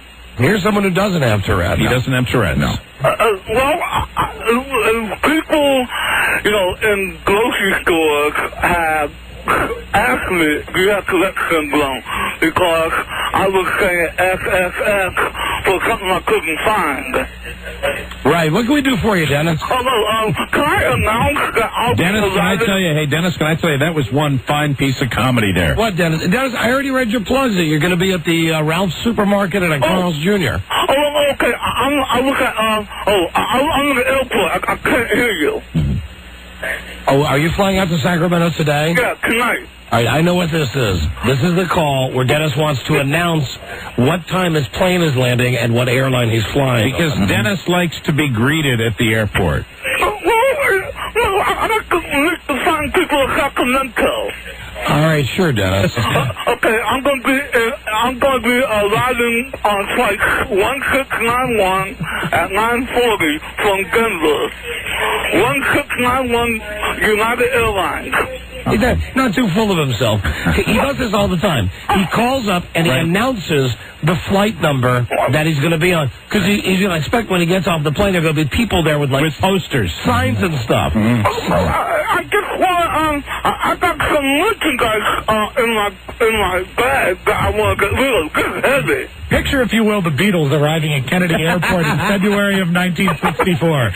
Well, Dennis, you're certainly taking advantage of this trip. Well, I'm getting advantage, but I'm glad that Joe has his dynamite shirts, and hopefully Joe and I can work together. Oh, no. Joe's a serious businessman. I'm sorry. Yeah, you don't go anywhere near that. You're the riffraff. Oh. You're like the type where they say no peddling allowed. You do your own thing. The signs. Okay. We'll be glad to announce you're going to be at the hamburger store and you're going to be at the food store. Right. And we're even glad to announce what time your goddamn plane is arriving tonight. So you're going to be arriving in Sacramento on United at 9:40. Yeah, tonight in Sacramento. With shirts to sell. And how many people do you expect will greet you at the airport? Well, I've been averaging the last 3 arrivals, 22 people per visit. Per visit, so you're hoping to maybe double that tonight? I hope so. Mm-hmm. But if not, I don't understand. Okay, all right. Well, call us tomorrow and let us know how many people actually had so little going on in their lives that they went to the airport in Sacramento to meet you tonight at 9:20. Okay? 9:40. 9:40, excuse me. Call tomorrow and let us know. Okay, I will. You all have a good day, and now I'm getting on the airplane. Have a safe trip, Dennis. Yeah, but come on, God, play the airplane class, please. Oh, goodbye, Dennis. Okay. Goodbye. Bye. There he goes. Wanted in on the T-shirt action. Yeah. Make his night. Who are the biggest losers in Sacramento? Have you ever wondering about that? If you live out in Sacramento, you want to find out? Go to the airport tonight and hide and look at the people who are there to greet Dennis as he gets off his airplane. the famous Dennis Murphy. Hello, Don and Mike Show. Hey, if you're looking for the biggest loser, I bet you Grant Nathan will be there greeting Dennis at the airport. But anyway, I was really hoping we could maybe get through the entire Sacramento experience without having that name brought up by some guy. Doesn't happen. Congratulations, sir. Hey, guys, I got this bad vision of Homo Joe and your British friend at the beginning of Green Acres singing out loud, and then... I got this bad vision of me allowing you to continue to talk on this show. Hello, Don and Mike Show. Hi, how you doing? I have Tourette's syndrome, and I was wondering when the party is that Don and Mike are holding. I don't believe you have it, and we have not firmed up the date yet. Okay, and actually, yes, I do. No, you don't. Tourette, Tourette syndrome, thank you. What, just because the guy on the phone said that only people who have it know how to spell it? Yes. Hold on, it has an E on the end of it. Yes, that's what I said. No, you misspelled it. No, it's Tourette. Did he spell it right or not? No, you didn't. Yes, I did. Lisa says you didn't. Okay, fine, I didn't. I don't know. I just looked it up on the computer. Yeah, there you go. You are busted. Way to go, Don. Busted. No. Don't thank me. Thank Lisa. She was talking to me in the headphones. Good job, Lisa. I wasn't paying attention to what he was saying, for goodness sake. What are you doing, Rob? I was checking to see if these copies are the same. Oh, right. We have to. Mike, great news. Yes. During the next commercial set, we get to read a commercial from MonkeyGram. Absolutely. I know you're wondering the type of advertiser that Westwood One woos for the Don and Mike show. Yeah. Only the finest. And I know you're probably thinking, well, it's got to be stuff like Sears, American Express, Gold Bond Powder, NBC. No, actually, it's MonkeyGrams. MonkeyGrams. That's right. Sell Remember, the finest. Use the power of the monkey. MonkeyGrams. Very excited about this. Well, great. We're going to cut this commercial during the... You want to do it now? Yeah, that's fine. Well, this is but no, then we're giving him a free commercial. Right, we are. No, we don't give nothing for nothing. It's very valuable. Right. You could instruct all the people not to listen. No, I'm not going to tell people not to listen. No, I think we should do it. We have a better rhythm when we do it. Yeah, we'll do it off. We'll do it off the air. Very good then. Because that way, when we get mad at how bad the copy is written and stuff, we can say dirty words. Yeah. I tightened up this copy. You're going to love it. Very good, Rob. This is rewritten? Oh yes. This is rewritten, really? Believe it or not, this has got a lot of rewrites in it. You're kidding me. No, I left in a lot. I tried to keep the flavor of it. Monkeys are a trend. Advertisers use monkeys. How can you... You can't change that. Yeah. That's excellent. Use the power of the monkey. You're kidding me. No, that's what This is the revised copy? Yeah, well, those are actually lines that you've quoted from the real copy. I thought they were... Might have been an error in judgment for you to stick your name on this, Rob, but it's okay. It's I'm very proud of Use the Power of the Monkey. I think it's good. We'll cut that commercial. Oh, and listen, when we come back, I want to tell you, we're going to be giving away one of the fancy Palm Pilots, okay, with the internet, so stay right there. Number 1, Arbitron rated, the Don and Mike Show.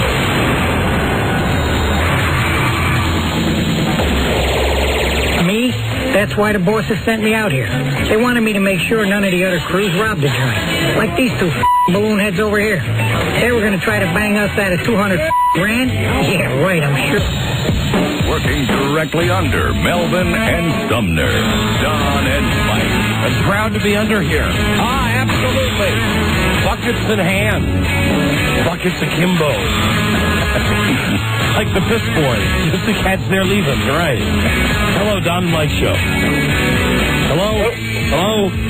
Yeah, I was talking about the Penguins Capitals series. I'm from Pittsburgh. And last year, a friend of mine bet me that if the Penguins were to lose, that he would have to do something really bad. He wouldn't tell me what it was. Well, I told him this. I said, if the Capitals happen to lose like they always do, I'll bring in a dog chain and a choker. You have to wear it all day at work.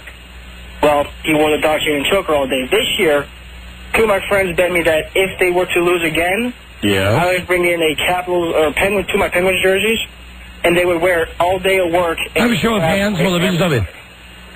Everyone's bored out of their minds with what this guy's saying. I imagine right now 6 million hands across America are being raised. Yeah, it's the second storyteller we've had, and I'm losing it in the translation. Listen, no offense, but what makes you think we give a rat's ass that your friend had to wear a Capital shirt or whatever dumb story you're trying to tell us? I don't really give a rat's ass, do you? No, we don't. No, it was lacking. It was like he had to set his hair on fire. Then we might be interested. Oh well, that would be next year. Next year. Okay. Next year. All right. Goodbye. We'll look forward to your call. Goodbye. Hello, Ron and Mike Show. Hello. Hey, how's it going? Great, thanks. Just wondered, have you heard anything about the VIP tickets that they're giving away in Sacramento?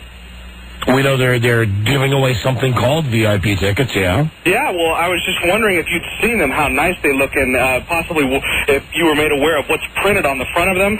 No, I'm not. Okay, lay it on me. Is this for the Sacramento show? Yeah, well, unfortunately, it says that you only have to be 18 to get in. Right on the ticket, right on that VIP pass. I'm sitting here looking at a half a dozen heavily guarded VIP passes. Hold on, what is the point? Are you trying to say that... Well, that it's cool if you're 18, you can go, right? Yes. Oh, I thought you had to be 21. We have to be 21 when we do it in bars where there's booze served. Right. Oh, there's no booze at this show? I don't know. I have no idea if they're, I don't know what the laws are out there. Me either. I'm sure what they're doing is within the law. By the way, something. Why you care? Well, I care because I want to be taking like all kinds of people that are just over 18. I didn't know if that 21 rule applied or not. Hold on, please. If the ticket that you were given by the radio station says 18 and older, and if they're selling booze at the, Well, no, this is all good. I'm going to need this for the lawsuit. So to keep me, so this is great. Keep going. So if it says that, then that's a contract, just like the disclaimer on the back that says if you get your head cut. What do you mean you're going to need what for the lawsuit? What are you talking about? How old are you? I'm 31. What's your point? I'm not sure where you're going with this. My point is, am I going to be bringing people there that aren't 21, and they're going to say, sorry, they're going to be checking IDs at the door, saying, you're not 21, I would call the radio station, find out all about that. We can't give you an answer. But frankly, if the tickets say 18 and over, I would imagine that they've gone to the zoning commissioner or whoever the hell they have to talk to for the venue we're at, and it must be 18 and over. Well, it's always been 21. You've always said 21. You've said 21 at least 21 times. We do a lot of these. I was calling to make sure. We do a lot of these shows in watering holes where you can't come into the joint if you're not 21. I wasn't aware that you'd ever done a show where you couldn't get in if you were ever 21. That's what I've always heard. That's why when I saw 18, it kind of shocked me. I don't know. Okay, well, thanks for your help. Okay. That's another worthless phone call that we just took on this show. Sacramento folks get really worked up about the show. The guy with the T-shirts, with the guy who was talking about wearing the Capitals T-shirt, he was better than that guy was. Yes, I mean, whatever the radio station is doing, they're controlling this. We are a few thousand miles away, and, we really, when it comes to the age that you get in, of course, the minimum age is always going to be 18. Right, because it's an adult show. It's an adult show, but I will tell you this, that it depends on the venue and the powers that be out there. We adhere to all local ordinances. Right, and it's different everywhere. It is absolutely different everywhere. And we pride ourselves about, one thing is that we don't know anything about any of the cities that we broadcast to until about 10 minutes before the show. Right. So I mean, I don't know if they're what county this place is in. I don't know what the rules are. I don't know if they serve booze at this place. I don't know. Right.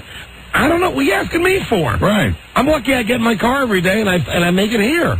I think it's the one safe thing to say is absolutely no one under 18 will be allowed into that show. Unless you have a fake ID. Which will be selling out front. Yeah, right. Which Homo Joe will be selling out front. Hello, Don and Mike Show. Denny? Sit down, Denny. Wow. I don't know. You're killing me tonight. Yeah, I know. You already have the ice cream headache? Yeah. Hello, Don and Mike Show. Radio gods.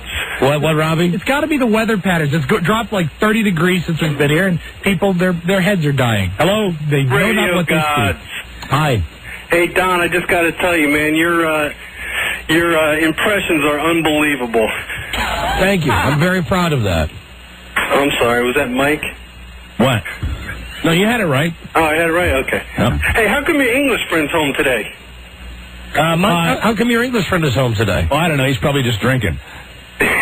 Well, no, he probably wouldn't be drinking because we had a great party at his house last night for his wife's birthday party. But we're having some more neighbors down tonight. All right, you guys got me.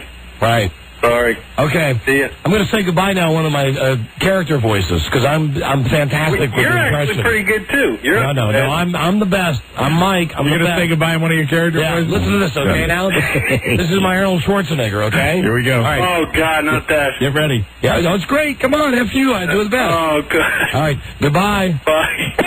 There you go. Hey, Rob. That is good. There it is. I was looking at Arnold. It's a gift. It sounded a little like Jesse Jackson, though. It's a gift. Hello, Don and Mike Show. Hi, calling from Portland, Maine. Have you guys heard about the State Theater you're going to be in when you come up here? It's an old porno house. Of course it's an old porno house. We're very comfortable. We're very comfortable with that. Throughout the 70s and 80s, it was all XXX porn, from noon to midnight every day. It will be again. We're looking forward to it. Is Buzz coming up for that? Yes. We managed to get Buzz out to all of our live shows. Well, I know Buzz will feel right at home with that. But, I was just going to tell you, if you pick your nose or something, just don't wipe it under the seat, because you don't know what's going to be there. All right. Got it. Hey, thank you. See, that guy yesterday was wrong about the people of Portland. Hello, Don and Mike Show. Hi, can I tell you guys a story? No. Please? No. Okay. Is it a lovely story that you're going to tell with such enthusiasm? No, it sucks. Yeah, okay. Listen, you know what? It's probably a mistake for me to bring this up now with the type of phone calls we've been taking for the last half hour. But I'm gonna offer this up anyway. Okay, very good. I'm looking forward to it. And I'm kind of festive, and I know you're in a good mood today. I know Buzzy is very happy. We're giving away a Palm M105. The brand new Palm handheld that lets you get on the internet. Cool. And comes with the 8, what do you call it? Megabyte of RAM. Right. Yes, and the hot sync so you can hook it up to your computer. All you have to do to win this Palm Pilot valued at $500 is make us laugh. We haven't done it in a while. No, we haven't. I thought about it yesterday when the guy called and mentioned the Christopher Reeve joke that did make us laugh the last time we played Make Us Laugh. You know, we've had a couple of Make Us Laughs where it's taken a long time, but there's a payoff. And with the calls we're getting today, this might be it for the rest of the show. Make us laugh. This might be it for the rest of the year. So, if you can make us laugh, now I'll tell you, it doesn't have to be a joke. Okay? Now, will you be adhering to your good rule about this, that if no one makes us laugh, no prize will be doled out? Yeah, right. Yeah, we'll do it for a while. Right. I mean, but eventually, if it looks like no one's going to be able to make us laugh, we'll just bag it. And we'll just give the prize to a random caller. And we've never had anybody do it right out of the chute. No, never. It could happen. Right. Yeah, monkeys would fly out of my butt. And the Red Sox are going to make the World Series this year. Hey, you.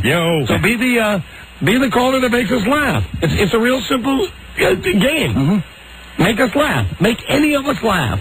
Rob, Buzz, me, or Mike. Right. Make any of us laugh at something you say or something you do. Very good. And you'll win a Palm Pilot. Very exciting. Okay? Perfect. We're here to believe you. We're ready to laugh. We love to laugh. We do indeed. Listen to this music. That's conducive to laughter.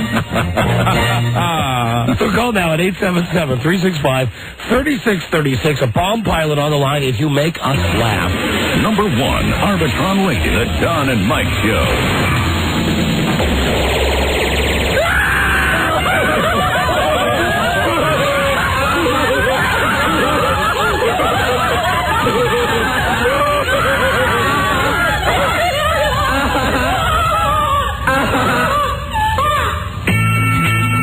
Right. The Don and Mike Show. Right. All right. Rob assures me he's not going to laugh. No, sir. He's not going to laugh. Buzz always loves to laugh. Laugh out loud. Buzz loves to laugh out loud. And he's like that. Mike's the wild card of this because Mike will really laugh at just about anything. Well, I'm not in the mood today. Yeah, right. Good for you, Mike. Right, you're not in the mood today. Not in the mood at all. All right. You've heard it. Make us laugh. First person to make one or all of us laugh, wins the Palm Pilot. Very exciting. And here we go to your live, unscreened telephone calls. Hello, Don and Mike Show. Make us laugh. Hi, Don and Mike. I wanted to know if you guys like boxing at all. I watch a fight now and then. Sure. Yeah? Well, I'd like to get on your knees and give me a couple blows to the head if you could. That's it? That's it. Right. Hello, Don and Mike Show. Yeah, want to play the game? Wonder if that's an omen. I think this might be an omen. Yeah. You're on the air. The omen. What's the difference between a Harley Davidson and a vacuum cleaner? The position of the dirt bag. Yeah, okay. All right, I'm a Toddhead. Bye-bye. You're a pothead. See, that his secondary remark got a slight chuckle, but that was not his, his primary. One of Buzz's kids. Hello, Don and Mike Show. Yeah, why'd the chicken cross the road? Why? Because he was rammed up Jack Diamond's ass. Nope. Not bad, but, nobody's laughing. No, hello, Don and Mike Show. Make us laugh.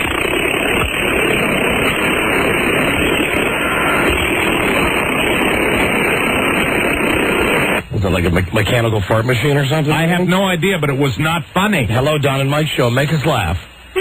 Hi, trying to get some information on a product you had of the new bus yesterday on the show, trying to find a number for that. Well, we're in the middle of a hilarious segment called Make Us Laugh right now. Make us laugh. Okay. Goodbye. Hello, Don and Mike Show. Look, guys, I don't eat fried food. I'm told they're very good. Have you tried the Jamocha or the White Affair? Close, no cigar. I smiled a little. Look at Mike's stone face. Good for you. There you go. Good for you. I'm hanging in there today. I'm not giving it up. I'm not giving myself up easy. Hello, Don and Mike show. Strong. Hi, make us laugh. Or say nothing at all. Hello, Don and Mike show. Make us laugh. Hi, what's up, guys? Hi. Here's my joke. Pardon me? Here's my joke. Yeah, that's one. First of all, you say, here's your joke in a way that we can't understand, and then there's this enormous pause before you tell. You have an uphill battle. What? Go. Sorry, my bad. Speak up. My bad, Don. I believe my bad should be an automatic disqualification. All right. Sorry, you're out. Hello, Don and Mike show. Make us laugh. I got a joke for you. Of course you do. Yeah. All right. Never mind. Somebody chickened out. Okay. That made me laugh. That guy doesn't get the prize. Never mind. That made you laugh that he hung up. Hello. Don and Mike show. Make us laugh. Don. Yes. O'Meara. Hi. How are you? Fine. I don't have a joke, guys. I just thought the O'Meara would make you laugh. Oh, no. Oh, come on, please. That's old. That's old. So I'm tired. Don and Mike show. Hey, Don and Mike. Hey, guys, last Saturday I was sitting around with some friends drinking some beer and reminiscing about old times and everything. And a question was asked to me that really made me think. And, Mike, do you remember the last time that you had not the last time, but do you remember the very first time that you had a BJ? No, I don't. You don't remember that? No, I don't. What about you, Don? You remember the first time? Sure. Kind of an old joke. I mean, I knew where it was going. Yeah, me too. It was transparent. And that's not even how you tell. And you didn't, because you said when's the last time you had a BJ? Right. Well, no, You remember the first time you had a BJ, indicating I was receiving it, not giving it. Oh, sorry. It made me laugh. Sorry about that. Yeah. All right. Well, bye. Happy for you. You're an idiot. You told it incorrectly. Hello, Don and Mike show. Hello. I should say that each time we have a failure, it makes the judging much tougher. Yes, it does. Hello, Don and Mike show. Hey, what's up?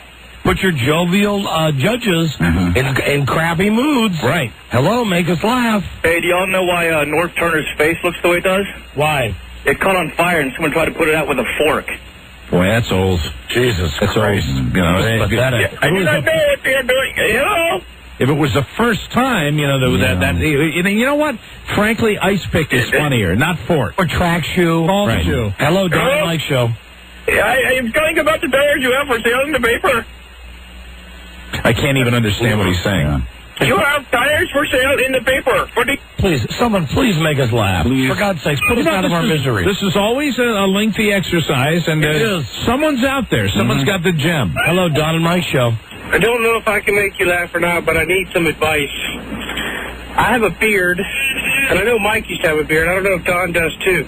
We all have beards now. I'll have beards. Yes. Well, I usually trim mine at night, and the other night I looked for my beard trimmer. It was gone. I yelled for my wife. I said, "Where's my beard trimmer?" She said, "It's in the shower." I said, "Why is it in the shower?" She said, "Well, you know I had my doctor's appointment today." I said, "What did it have to do with that?" She said, "Well, I had to trim." Now, how do I approach that? You're really not saying this is a joke? This really happened to you? Yeah, it really happened. Well, then just call when we're taking phone calls. Did you think we were going to laugh at that? The fact No, that you... hell no. I don't care whether you laugh at it or not. I just don't know what to do. Should I tell her never to do it again? Yeah. Laugh it off? No, my wife uses my beard trimmer all the time. No problem. For that? No, of course not. In that area? Yeah. No, my wife doesn't have that, must be going down to that woman's knees. Was it electric trimmer, sir? Because you shouldn't be using that in the shower. Must look like her pussy must look like ZZ Top beard. Right? Awful. Big, hairy, big, gigantic thing. Yeah, real trouble if she has to go out to the garden shed. Yeah, hello, Don and Michael. Michael! Michael, is that you? I'm sorry, it's not Michael on the radio. It's Dawn, isn't it? Don and Mike. Hello, make us laugh. Hi, this is Gary. How are you, Michael? I'm sorry, it's Dawn. I keep calling you Michael. I forget. However, on the way home tonight, I'd like for you to break... The guy's trying to be my neighbor. Oh, he's trying to be Gary? Pretending. Because Gary called me Mike on the radio. Ah, very good. Yes, I'm sorry. I meant to say Mike. I'm sorry, it's Dawn on the radio. I keep forgetting. However, on the way home, I'd like for you to stop by the store, pick up a pint of Grey Goose, my good matey, and also some cranberry juice. Horrible. Oh, unfunny. Horrible accent. So unfunny. You smile. Hello, Don and Mike show. I didn't laugh. You smiled due to the familiarity. Yes. Yeah. Hello, Don and Mike show. And I also smiled because if anything, the guy was doing like maybe a pseudo-Irish accent. Yeah, it was a horrible accent. It's so bad it was good almost. Hello, Don and Mike show. Yeah. Make us laugh. Go ahead. Don, Mike. Yes. Hey, there's these two guys, right? Gay guys on this train, right? Screwing this dead alligator. It's a gay guy? A gay guy's on a train screwing a dead alligator. Two of them. Two gay guys on a train. Screwing a dead alligator. That's right. Now we're getting somewhere. Okay, all right. That's it. Is that it? That's it. Okay. Good job. Hello, Don and Mike show. Hello. Hello. Don't make them laugh. Please, yes, make us laugh. Oh, sorry, Doc. Little Johnny's 5 years old. He's in the store with his mom. She's in the changing room. He gets bored, so he goes and sticks his hands under a mannequin's dress. About that time, Mom comes out and says, Johnny, get your hand out of there. Don't you know that thing has teeth? He's like, no. He was all frightened and everything. So 10 years later, Johnny and his girlfriend are home. They're making out on the couch. She's getting excited. She goes, hey, why don't you go a little farther? He said, what do you mean? She said, why don't you put your hand down there? You know, just for anybody, before you finish this hysterical joke, for anybody who wants to get us with a joke, I think it's a pretty funny joke. Generally, the longer the joke, the less chance you have of getting a laugh out of us. But anyway, especially when you're interrupted with a disclaimer there, you know. It was so long that we had to give that disclaimer. Okay, so he's with his girlfriend, and she says, why don't you put your hand up there? Put your hand down there. And he's like, no way. You know, there's teeth down there. And she goes, no, there's not. She says, really? I know there's teeth. So she pulls her panties aside, and he looks. He's like, yeah, no teeth. But I'm still not going down there. She goes, look, I guarantee you there's no teeth. So she gets frustrated. She what is the punch? Throws her legs up behind her head and says, look, no teeth. What is the punchline? Yeah, but with the look of those gums, there's no wonder. She goes, look, I guarantee you there's no teeth. And then you turn your radio. Turn your radio up, what, to hear us laughing? Just to hear himself. Horrible. Awful. Really? It stunk. But let that be a lesson to all the prospective. I think you're smiling, Rob. He can smile. Thinking about how if you shortened it, there's a nucleus there of a good joke. He can smile, just like I smile. No, I'm right. He didn't laugh. Now you're smiling. Well, I'm smiling because when he smiles, I smile. I know, and I'm smiling because you're smiling. I know. All right. And look at Buzz. No, it's not smiling at all. Buzz is stone faced. No. We have the technology. We could rebuild that. See, when Rob said that, then I began to assume the same thought process of reconstructing the joke, and then when I did that, like Rob, I smiled too. You could cut that joke. The time for that joke, you could cut in half. My thought process of the smile was not as deep as that. I simply enjoy seeing you smile. You win the Palm Pilot. Hello, Don and Mike. Make us laugh. No, Don and Mike radio guys. Homo Joe has a lot of vegetables, but I hear he has fruits up the ass. Ever done of Make Us Laugh? Did you almost laugh at that? No, I was smiling. No, you are. I wasn't. No, I was. Control yourself. I was, you know. You almost laughed at that. Boys, it reminded me of another. I know, because he's stealing the Rock Hudson neighbors up the ass. Yeah, that's right. Hello, Don and Mike show. Right before the dawn. Hey, what's dumb and silly and sits on the sofa all day? What? Dudley Moore. No. But you're going in the right direction. Yeah. I think based on see, that didn't help your cause at all. Hello, Don and Mike show. Dawn. Hello? Yeah, hi. Hey, how you doing? This is Corey. Hey, heard a Jocko's call a few minutes ago. Just wanted to give a call back and let him know it wasn't me. Hey, we're having a swarm raid at the house tonight. Wanted to see if you could get, you know what, they're pandering to you. He sounds like the crocodile hunter. Right, and they're pandering to this, you know, thinking that if they go on your street, they're going to get you, and that's foolish. No, Mike has already got me worse than anybody with his constant innuendos. Right, about, and you're more disciplined than that. Yes, about his end going into my duo. Right. Innuendo. What? Yeah, innuendo. Innuendo. Innuendo. Okay. Hello. Innuendo into your do-yo. Hello, Don and Mike show. I win the Palm Pilot. Hello. It's gone. The Red Sox win the World Series. Wow. You know something? I just want to tell you this, sir. I want to say that torturing me and making it seem so absurd that it would be a joke that team would win the World Series. A dream by Mike O'Mara. I think that is very, very cruel. Don and Mike show. Did you laugh? No. Hello. Hey, I just want to describe the perfect breakfast. Go. I looked over, saw my kids on the Wheaties box. Looked next to me, saw my girlfriend in the Playboy. Looked over again, saw my wife on the milk carton. How about that? That's old. Okay, you are so stupid. Yeah. Hello, Don and Mike show. Hold it well.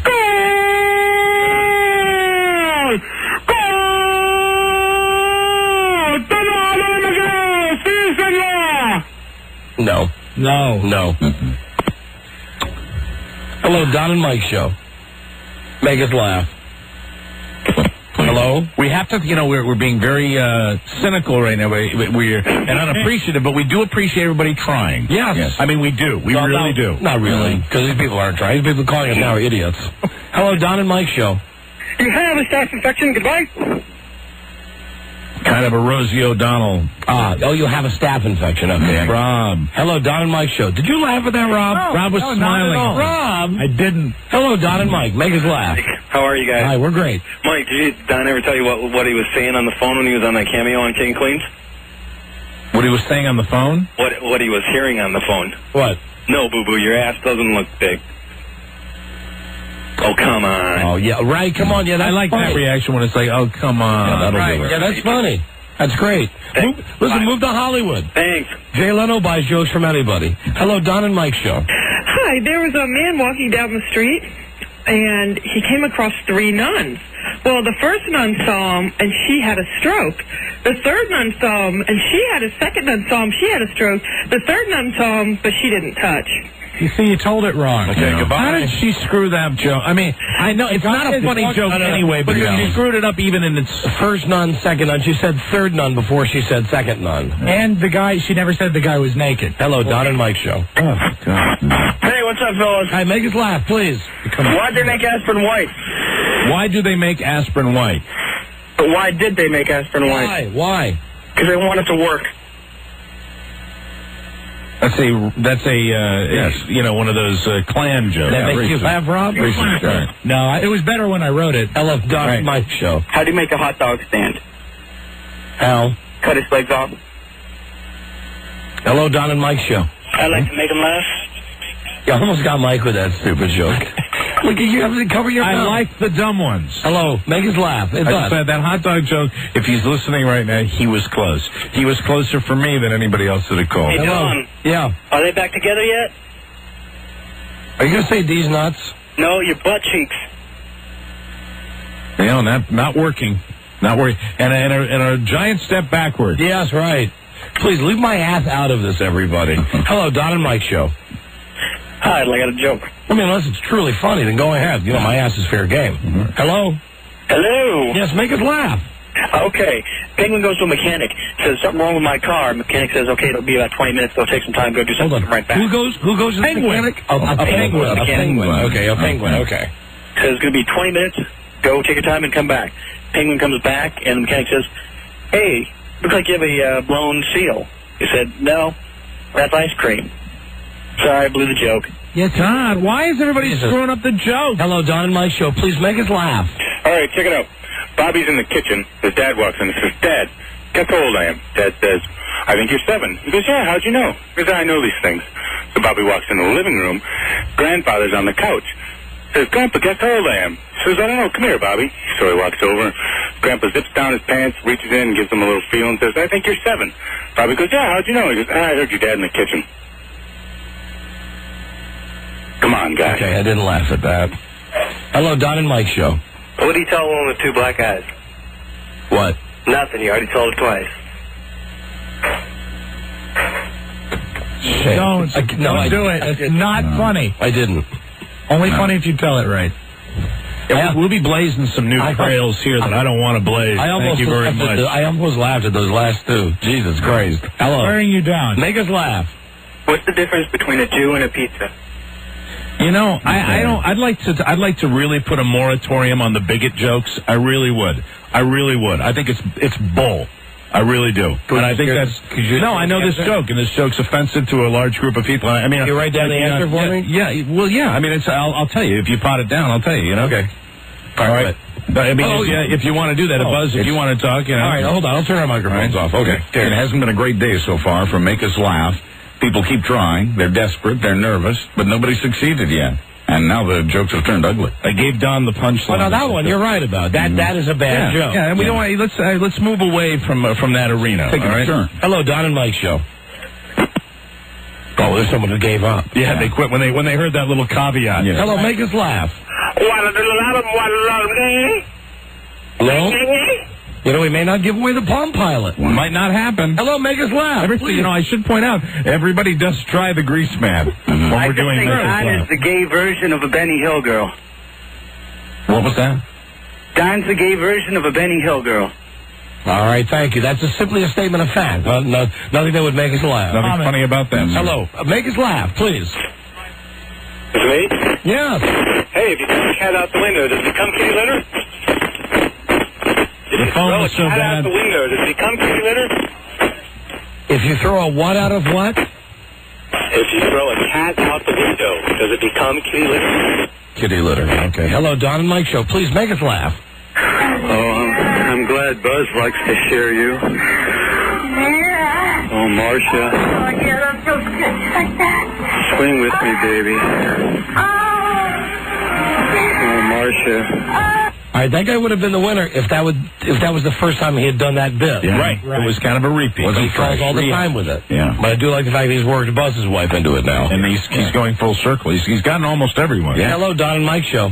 Hi, I've got one. I'll try. Yes, make us laugh. Please, honey, go. Did you hear about the gay guy who went to the butcher shop and asked for a stick of pepperoni?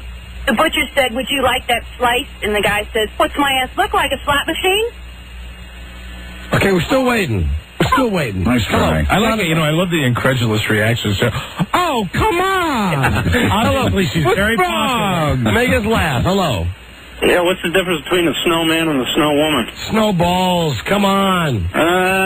Please. Hello, Don. That's lazy guy. Hello. Hello. Make us laugh. I tried to make Don and Mike laugh, and I couldn't. So what? No, big loser. Yeah. Good breathing at the end, though. Big loser. Hello, Don and Mike. Please make us laugh. Yeah. Daughter's in the shower with her mom, and she's looking her over naked, and she says, "Hey, Mommy, when am I going to get one of those?" Hey, let me just say that nothing helps a joke more than a screaming child in the background. You think you should tend to that child? He's playing in the bath.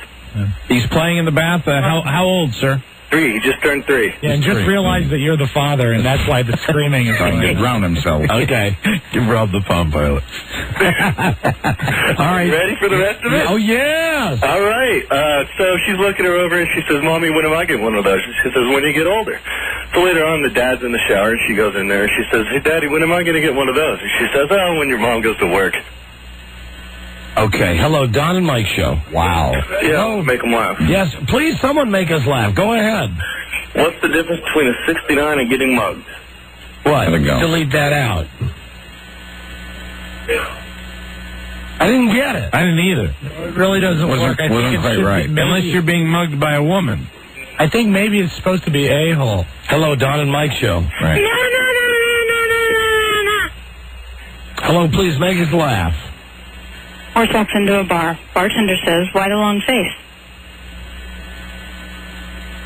Don't. Oh, my I'm God. sorry. Don't. Oh, my God. Smiling. Did you laugh at that? I'm smiling. No, I didn't. No, he didn't laugh. I did not laugh. I smiled. Better with Jay Leno or something. I like, you know what? I like quick jokes no matter how bad they are. Hello, Don and Mike show. Hello, Donald. Make us laugh. This is Big Frida. I have a joke for you. Yeah. What's long and hard and screws old people? What? Osteoporosis. Donnie? I don't think that counts. No, It's not a full-out laugh. It's got to be, when you win, it's like catching a fish. When you get a fish on the line, no, it was fantastic. So it was really the best we've had. Yes. It was the best offering we've had, but unfortunately, it's like catching a fish. When you know you got one on the line. That's a sad testament that this is the best we've had thus far. Did you think I was Big Frida? Yeah, no, you get extra points for working my mother-in-law. The concept was very, very solid. I don't do impressions very well. No, it was great. The whole concept was great. It just missed the mark ever so Give me my slightly. effing Palm Pilot. No, you missed it by that much. I'm sorry. Very close. Hello, Don and Mike Show. Make us laugh. Yeah, why is there never Miss Ebonics? Hey, you know. Here we go again. Jesus. Hello, Don and Mike Show. Make us laugh, please. Absolutely. Turn down your radio. Okay. That's a good start. No problem. I took your damn advice, and I tutored an inmate, and I was trying to tutor him on, educational English, and he kicked my ass! I got a black eye, I got a foot stuck up my butt. What do you want me to do now? What is this, a page out of your diary or what? No, this is the truth. You told me to call you back, and I do this, and next thing I know, I get my butt kicked. Hello, Don and Mike Show. Please make us laugh. There's a brunette mother, a blonde mother, and a redhead mother having lunch. Brunette mother says, I went into my 15-year-old daughter's room last night, and I found a bottle of gin. I don't know what to do. I didn't know she had a drinking problem. Redhead mother says, well, I went into my daughter's room, and I saw 3 joints on the dresser. I didn't know that she had a drug problem. Blonde mother says, well, I went into my daughter's room, and I saw a pack of condoms, and I didn't even know she had a penis. Hello, Don and Mike Show. Please make us laugh. I have a joke for Don and Mike. Yes, make us laugh, please. Okay, a grasshopper walks into a bar. The bartender says, hey, man, we got a drink named after you. The grasshopper says, y'all got a drink named Tyrone? Got a drink named what? Tyrone. Tyrone. Oh, Tyrone. Tyrone. No, not funny. Hello, Don and Mike Show. Yeah, Green Bay, Wisconsin has the prettiest women in the United States. Hello, Don and Mike Show. That man should know that we all smiled. We thought about it. We all smiled. We thought about it. Hello? Hi, Don and Mike. Make us laugh. Okay. Spell pig backwards and say funny. Excuse me? Spell pig backwards and say funny. Spell pig backwards. She wants us to say G-I-P funny. That's it. Do you really? She enjoyed it. I'm glad we gave you a moment of pleasure. That's funny. No, that's not funny. Yes, She that is thought it would funny. make her laugh. No, Right. it's not funny. She should give us a No, prize. G-I-P funny. No, that's not funny. Hello. Nick backwards? Don and Mike Show. Cute. If Elvis were a ghost, how would he scare you? If Elvis were a guest, how would he scare us? How? A ghost. How? Abu. What? Abu. Abu. Hello, Don and Mike Show. Guy walks into a bar. Well, he wouldn't be able to claim his prize anyway. Hello, Don and Mike Show. Make us laugh. Hey, let me preface this by saying I could really use the Palm Pilot for Let me preface this by saying I could really use a good call to end this bit. All right, here we go. What's better than winning a gold medal at the Special Olympics? What? Not being retarded. Hello, Don and Mike Show. Please make us laugh. Look at I have to scream! Hello, Don and Mike. Make us laugh. Old lady walks up to an old man in a retirement home, lifts her dress up and says, No, technically, no. No. Close. Made it Just, smile. certain jokes start in the whole premise. And I don't know if that was another joke that they may have, the censors may have deleted out anyway. Exactly. Right. But that could have been out of the... I like the straight line as opposed to the punchline. Hello, Don and Mike Show. Hey, Don. Let me just say, we're getting near the end of this experiment. Hello, make us laugh. O'Mara.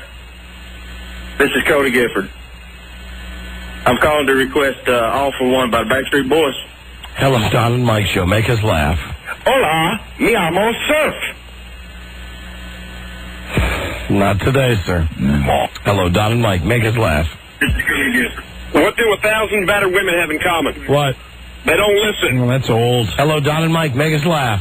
Hi, I'd like to tell you a joke. What do you call the fat, fleshy part around the vagina? What? The woman. Again, that's not how the joke works. Hello, Don and Mike. Make us laugh. I'm calling to find out if you heard the joke about the DJ who met a girl on Highway Love Connection. Not funny. That's about you, right, Mike? I think so, yes. Yeah. Hello, Don and Mike Show. Slayed me. I got jury duty. Okay, great. Thanks. Hi, make us laugh. Yeah. You know, this might be a record for Make Us Laugh. I think it is. I think we've gone into 2 breaks with Make Us Laugh. Have we really gone? I think we have. Yeah, I'm sure we have. I'm sure we've gone. We've gotten frustrated. We've given everybody a chance to regroup, and freshen up. Because it has to have closure. Otherwise, it's really horrible. Hello, Fellas, Make Us Laugh. how come Helen Keller could not drive? Why? She was a woman.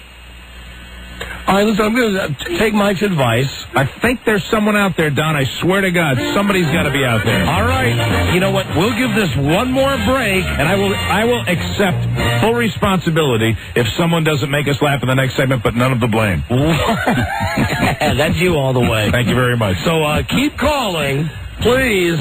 Funny people call us now. Super scary funny people. Just make us laugh. Right. That's all you got to do. Make us laugh and win a goddamn prize. The phone number is 877-365-3636. And all those bigots that are calling with those jokes, go to Rob's house later on tonight. Wait till Rob does his weekend show on the station. We'll be right back. And then make us laugh. Come on, we'll be right back. Number 1, Arbitron Radio, the Don and Mike Show. Now, let me tell you something.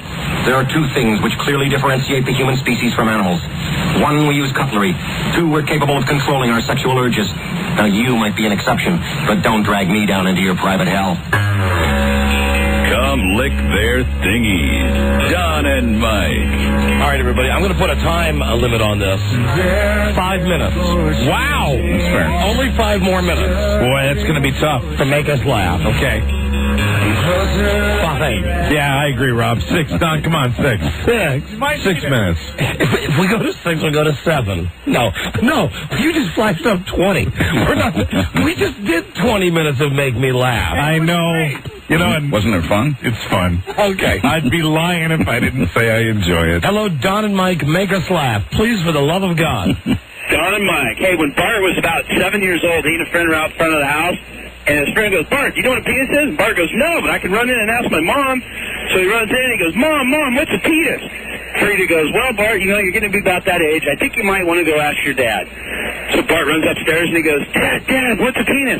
First goes, well, son, as much as I'd like to tell you, I think you're about that age, I think it's better if I just show you. So Don pulls it out and he goes, son, this is a penis. As a matter of fact, it's a perfect penis.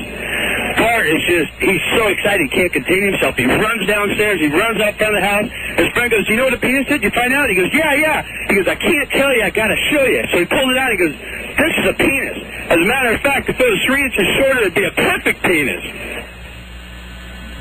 Well, not only was that joke unfunny, but thank you for working my son into it. Oh, come on. That was friggin' funny, guys. No, it wasn't. Oh, come on, Mike. I'm sure you're thrilled that he worked in the joke with the pedophilia undertones to it. Hello, Don and Mike Show. Oh, come on. Hello.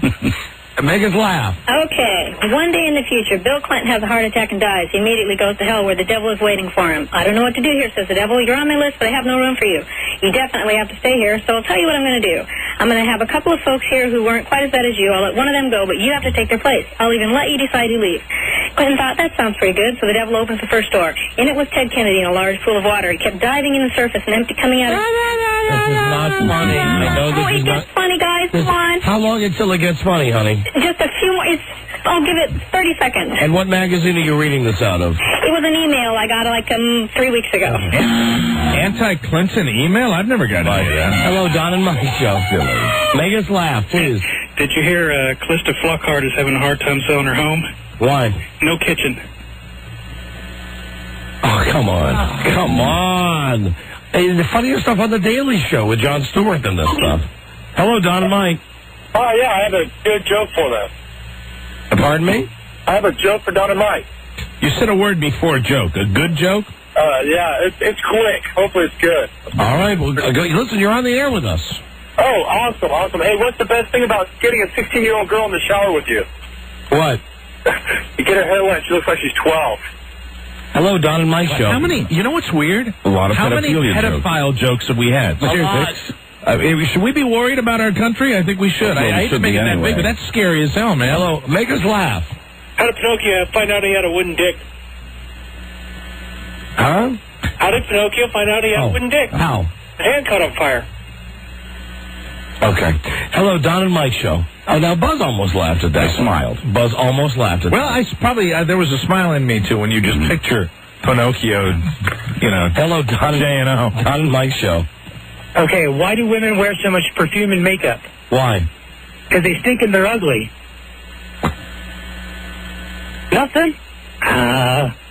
We're smiling. We didn't laugh. We all smiled. We didn't laugh, but we smiled. We stifled chuckling. You're the closest we've had thus far. Yeah. You work in a masturbating puppet and you'll have it. Right. Hello, Don and Mike show. Okay. Guy walks into a bar, goes to the bartender, says, all right, I bet you $100 I can pee into that bottle on the other end of the bar. Bartender says, there's no way you can do that, you're on.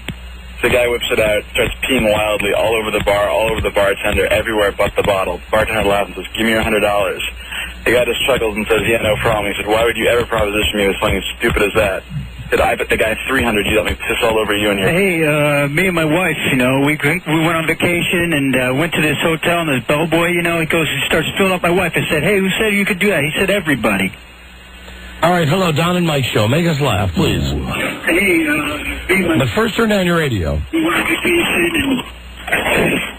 Tommy's in the living room playing with his brand new train set. It says, all aboard.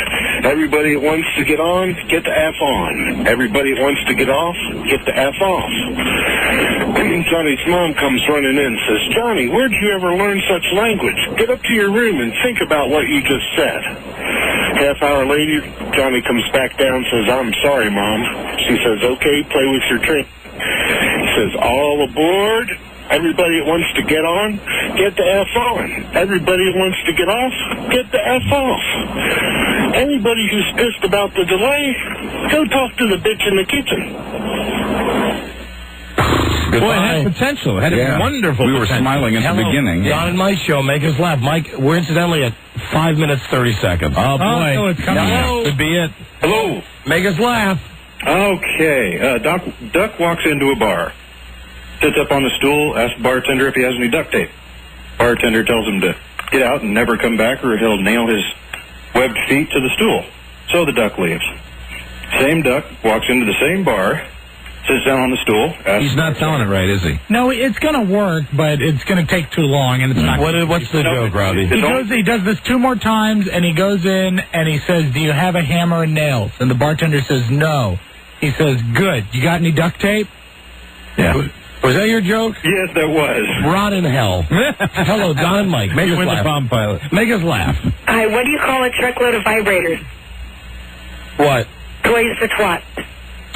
Hello, make us laugh, please. Don and Mike show. A horse walks into a bar. Bartender leans over and says, hey, why the long face? All right. Now, there's nothing like getting a repeat. That's a big penalty. Second time we have heard that awful joke today. Right. 6 minutes and 38 seconds, Mike, and counting. Hello, Don and Mike show. Hey, Don? Yeah. I only accept responsibility if we use the 20-minute time limit. Hello, Don and Mike show. Make us laugh. You want to go 13 more minutes with us? Yes. Hello, make us laugh. What do I have to lose? Hello. My pride. Make us laugh. Hey, Don, Mike, how's it going? Make us laugh. All right, I got a neighbor. She had some kind of a hormone issue, so I told her to go to the doctor. She went to the doctor and said, hey, doctor, those hormone pills that you gave me, you're just way too strong. I think they're very, very strong. He says, well, why do you ask that? And he said, well, there's hair on my chest. The doctor said, well, how come? All right, hello, Don and Mike show. Make us laugh, please. Hey there, mate. Did you almost laugh at that? I'm sorry. You almost laughed at that. And he even said, how you doing to start it. Hello. Hi. Hey there, mate. This is Steve Irwin. And I just wanted to tell you, never stick your finger up an alligator's cloaca. Hello, Don and Mike. Make us laugh. Yeah, what did one rubber say to the other rubber when they passed the gay bar? What? Want to go get S-faced? Hello, Don and Mike. Make us laugh. Yeah, I have a story about a rabbi who did breast ceremonies for years and saved the foreskins, and at one point he decided to take them in and have them made into a billfold. When you rub it, it turns into a briefcase. Okay, we're really coming near the end of this. Oh, that sounds like a heck of a story. Hello, Don and Mike show. What do you give an 80-year-old lady for her birthday? What? Mikey, he'll eat anything. Hello, Don and Mike show. Make us laugh. Yeah, I was in Mexico and I heard this joke. It was really funny. I thought you were up quick. Okay, había dos personas dentro de un bar y dicen, oye, ¿qué pasó, mano? You've heard it. But what, I couldn't. He was selling the joke in Spanish. Oh, in Spanish. To try to make us laugh. All right, goodbye. Hello, Don and Mike show. Hey, how do you get Dennis Murphy out of a tree? How? You wave to him. Hello, Don and Mike show. Yeah, hey, how you doing? Great. Hey, how do you keep Hindus from stealing your jewelry? How? Hide them in your bottle of shampoo. Yeah, I almost laughed at that. Yeah, that was close. Hello, Don and Mike. Oh, the weakest link. Goodbye. Goodbye. Hello, Don and Mike. Make us laugh. What do my dog and Regis Philbin have in common? What? They both got rid of their bitches last year. Hello, Don and Mike. Please, for the love of Christ, make us laugh. You know what you call a homosexual dinosaur? What? Tyrannosaurus. Hello, make us laugh, please. Hello? Hello. Radio station. Oh, yes, I was calling Don and Mike. What's the difference between Homo Joe and a microwave oven? What? A microwave oven won't brown your meat. You know, it is more difficult as time goes on, and you're going to really, really damage your case if you don't know you're on the air. Hello, Don and Mike show. Make us laugh. And the Academy Award for Best Love Scene in a Romantic Comedy goes to Dennis Murphy. What? Oh, hold on. You know what? We've not busted anybody's balls today except the people that like all with Holocaust jokes. But really, what in God's name made you think that was funny? I was just giving it a shot. You was hearing all these bad jokes, so He's making an effort. But that wasn't even a joke, though. I just made it up. No, duh. It was a conceptual piece. Jesus Christ. Hello, Don and Mike show. How can you tell when the Hindu boys hit puberty? How can you tell when what? How can you tell when the Hindu boys hit puberty? How can you tell when a Hindu boy is at puberty? He takes the diaper off and puts it on his head. Hello, Don and Mike show. Make us laugh. All right, there's 4 fags in a hot tub. Blob of semen. Hello, Don and Mike. Make us laugh. Ancient. Yeah, really ancient. Hello. Hello. Make us laugh. If one day in the future Monica Lewinsky were to buck all the odds and become a doctor who finds a cure for cancer, what would you call her? What? A fat whore. You know, maybe 2 years ago we would have laughed at that. Yeah. Sorry. Okay. Hello, Don and Mike show. Yeah, there's a new feminine deodorant spray called SSY. Takes the PU out of puzzy. No laughs.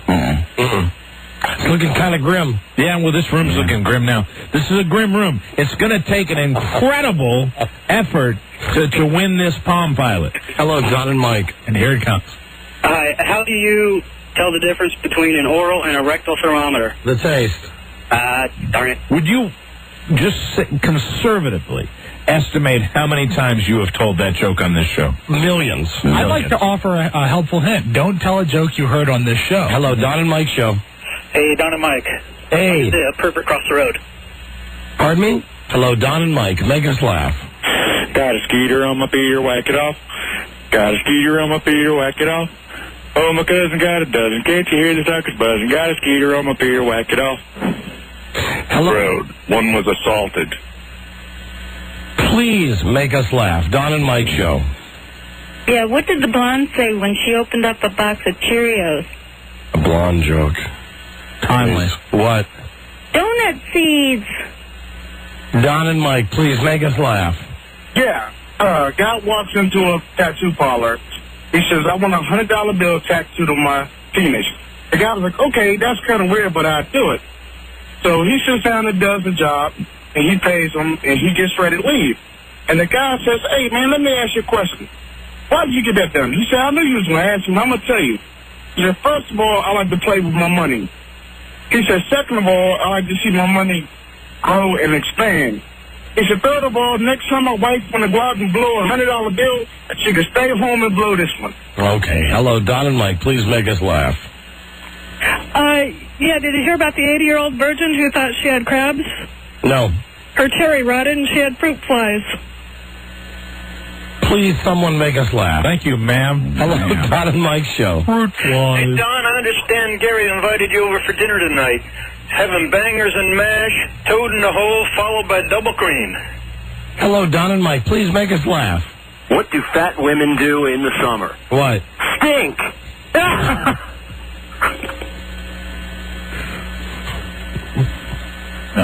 No, that doesn't count. Can't pull the trigger on it.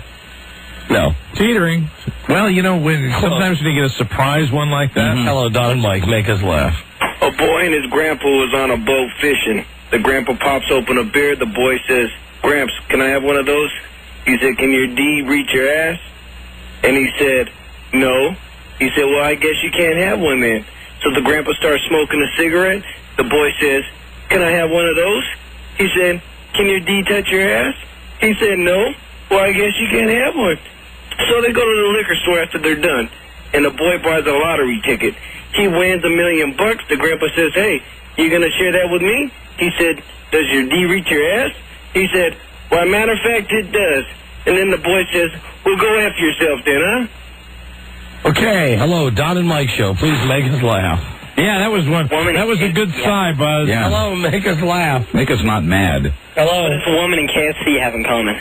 What does a woman and what? KFC have in common. What? After you're done with the breast and thighs, there's just a big greasy box to throw your bone in. Hello, Don and Mike Show. Smiles. Yeah, we smile. We are not dismissing all of these jokes. No, we're not. We smile at some of them. Some have Just amused that us. when you invest this much time, you have to reward the real. Hello, if there is one. Why does Con across the road? Pardon me? I would like to also, can I make a request to all the people that are telling jokes? Please. Maybe just to enunciate just a little bit. Because when the jokes start out like, okay, what? Why did the condom cross the road? Why? Because it got pissed off. Hello, Don and Mike. Make us laugh. Why did your man call the show his saliva? Hello. Hello. Lady walks into a hardware store, takes a doorknob out of the bin, puts it on the counter. Clerk says, "Miss, would you like a screw for that doorknob?" Hi, is Don and Mike there? Okay, hello, Don and Mike Show. Make us laugh. What's brown and is up in the attic? What? The diarrhea of Anne Frank. Hello, Don and Mike Show. Make us laugh. I wanted to thank you guys for cutting the heads off the pictures for the new bust girls. It makes it easier to jail. I don't have to put my thumb over their face. Hello, Don and Mike Show. What's black and white and can't fit through a revolving door? What? A zebra with a spear through its head. Hello, Don and Mike Show. Make us laugh. guys. Hi. What's worse than your grandmother lifting up her skirt and say, "Okay, kids, we're eating out tonight"? Hello, Don and Mike Show. Make us laugh. There's the pedophile theme continues. Oh, yeah. Hello, make us laugh. How do you circumcise a West Virginian? How? Kick his sister in the chin. Don and Mike, please make us laugh. I'm going to go with the true story, guys. I was in Rock Springs, Wyoming in the middle of winter a while back. It was like 50 below, something like that. Had to leave early the next day. I get out to my car. I had a Chrysler New Yorker at the time. Stick the key in the lock. It's frozen solid, won't move. Bending the key in the lock. I tried everything to thought. WD-40, nothing would work. Finally, I got to thinking what somebody had told me you can do to a frozen lock in an emergency. So I peed all over the lock. About the time I finished peeing, I looked down, and 3 cars down was an identical New Yorker. My car. Peeing on the wrong car, man. Hello, Don and Mike. Make us laugh. Why did Helen Keller's dog kill herself? Why? You would too if they kept calling you. Well, Rob knew that one, and he was, mouthing the words to it. Hello, Don and Mike Show. Hello? Make us laugh. Can I play the high-low jackpot? Pardon me? Could I play the high-low jackpot? Hello, Don and Mike. Make us laugh. I smile. Hey, So did I. you ever sat on the toilet and ever had what's called a Loch Ness? What? A Loch Ness. Have you ever had a Loch Ness? Have you ever sat on the toilet and had what is called a Loch Ness? Yeah, that's when you get up and you look down. There's so much in there's part of it sticking up out of the water. That's it? That's it. Not a joke, really. Hello, Don and Mike Show. The answer would be yes, I have. Hello. Today? Don and Mike. No. I can make them laugh. Go. Well, you're talking to us, genius. Oh, hey, I can make you guys laugh. Excellent. Go. How do you know Adam was a white man? How? You ever try to take a rib from a black guy? Hey, that's great after we gave you the little warning, too, that you managed to slip through, idiot. Hello, Don and Mike Show. Hello. This is Ken Stevens, and Don, I'm sitting here reviewing your rays, and I'm tickling my butthole with a feather. Hello, Don and Mike Show. Make us laugh. Yeah, Superman wants to get some, so he's flying around using his X-ray vision. Is this the one from the movie Hollow Man? No. Where he's going to bang Wonder Woman, but he said he has anal sex with the Invisible Man? Yeah. Yeah, right. Hey, Don, thank you for saving us a lot of... Thank you, That Don. would have been a lot of time. Yeah. And they tell it real good in Hollow Man. Right. Hello, Don and Mike Show. Don, you know what was funny? The documentary after Sopranos this past Sunday. Now that was funny. That was a backwoods kind of family. Hello, Don and Mike Show. Make us laugh. Yeah, hey, what's the brown stuff between an elephant's toes? What? Slow pygmies. Don and Mike, please make us laugh. The documentary after Sopranos. Hello? Hey, turn your radio down. What are the two Irish gay guys? Patrick Fitzgerald and Gerald Fitzpatrick. No, Michael Fitzpatrick, Patrick Fitzmichael. Yeah, right, you cum duns. I mean, really, come on. Because Fitzmichael's a good name. Yeah, because it's very common. Fitzmichael is a very common Irish name. But go ahead, hang up now. Hello, Don and Mike Show. What's the difference between a gay guy and a refrigerator? What? A refrigerator doesn't fart when you pull the meat out. Don and Mike, make us laugh. Little girl's taking a shower with her grandma. Says, Grandma, We've heard it before. This one. Hello, Don and Mike Show. what's going on? The worst bit of our lives. What's going on? Make us laugh. Yeah, this lady with no arms and no legs on the beach. These three guys are looking at her. She's crying. The first guy walks up to her. She's crying. He said, what's wrong? She's never been hugged before. He picks up. He hugs her, puts her back down, and walks off. Second guy walks up to her. She's still crying. He said, what's wrong? She said, I've never been kissed before. He picks up. He hugs her. He kisses her. He puts her back down. He walks off. Third guy walks up to her. She's still crying. He said, what's wrong? She said, I've never been effed before. He picks up. He throws it in the water. He says, now you effed. You know, it had potential, but he just limped through it. If he could have told it correctly. He got to the punchline and got too excited. This is the guy who could benefit from reading. What do you call it? Ethiopia? A pancake on his No. You don't throw another one in there. Listen, Sheriff, I'm really sorry to have awoken you from your slumber, but it's over. You blew it. Sorry. Hands are tied now. You shut me down. I offered you a chance when we could have done something, and you blew it. Forget about it. You blew it. Hello, Don and Mike Show. Make us laugh, please. Hey, what's the hardest part about eating a vegetable? What? Putting her back in the wheelchair when you're done. Don and Mike, make us laugh. Yeah, the old lady says, the old lady, do you still get horny? The other replies, oh, sure I do. I literally cannot understand anything he's saying. Is it possible you could tell the joke without whispering or holding your hand over the phone? You ready? Yeah, I was ready about 40 minutes ago. Okay, do you still get... One old lady says to the other old lady, do you still get horny? The other replies, oh, sure I do. The first old lady asks, what do I do about it? You know, I hate it when people read jokes, and they're such poor readers. And the clue there was, she replies. Yeah, and then she says, what do I do? When the question would be, what do you do? Hello, Don and Mike Show. There's three gay men at a funeral home leaving with their lover's ashes. First one says, my lover was a great florist. I'm going to go home and plant some flowers and put his ashes in there. Second one says, oh, my lover was a wonderful traveler. I'm going to go somewhere and spread his ashes over the ocean. The third one says, oh, mine was a great cook. I'm going to go home and put him in a bowl of chili so he can tear my ass out one more time. All right, you know what, Mike, now we have to break again. Yeah, I'm Don, at this point, I have relinquished responsibility. I hate not having the payoff, but I will go along with whatever you decide. Does anyone else want to take responsibility for this? Rob, how about it, Rob? No, I think this might be a good one for Buzz to grab. Buzz? I think we're spent. I mean, I'll take responsibility if you want. Well, no. Now, that's the kind of assertiveness that we've come to know and love. I'll take responsibility if you want. Yes, no. Let's continue, and if it isn't... No, Buzz, what would you... Listen, you make the call. Don't feel bad about anyone in this room. Okay. Let me give you a little hint, Buzz. You see, remember when I took responsibility a moment ago? Yes. It was okay. Right. It was okay. Yes. No, I understand. Didn't matter. If you want to continue this, we'll continue this. Well, I'd like to have a payoff. Let's continue. All right. It's on your ass. I know. It's on you, Buzz. I can handle it. Blame Buzz for this. Yes, please. We're going to give it one more segment. I think they're still out there. Because Buzz says so. Okay, we'll be right back. Number 1, Arbitron rated, The Don and Mike Show.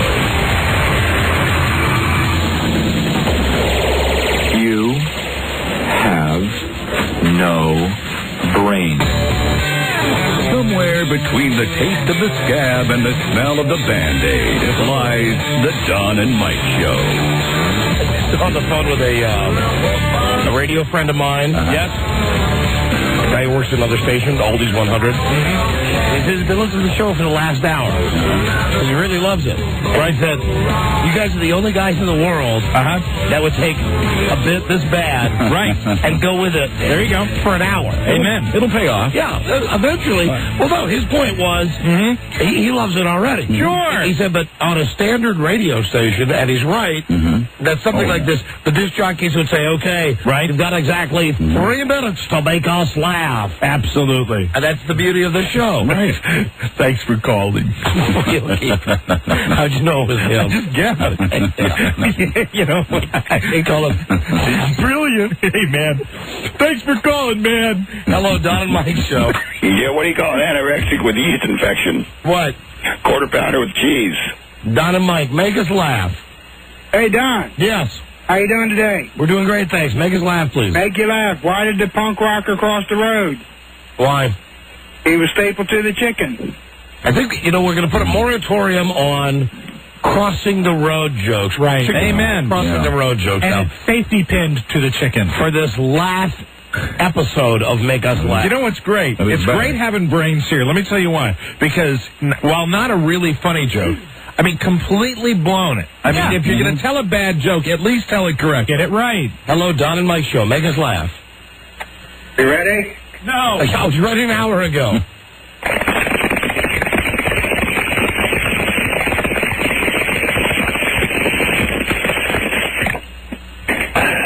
Grace from hedonism.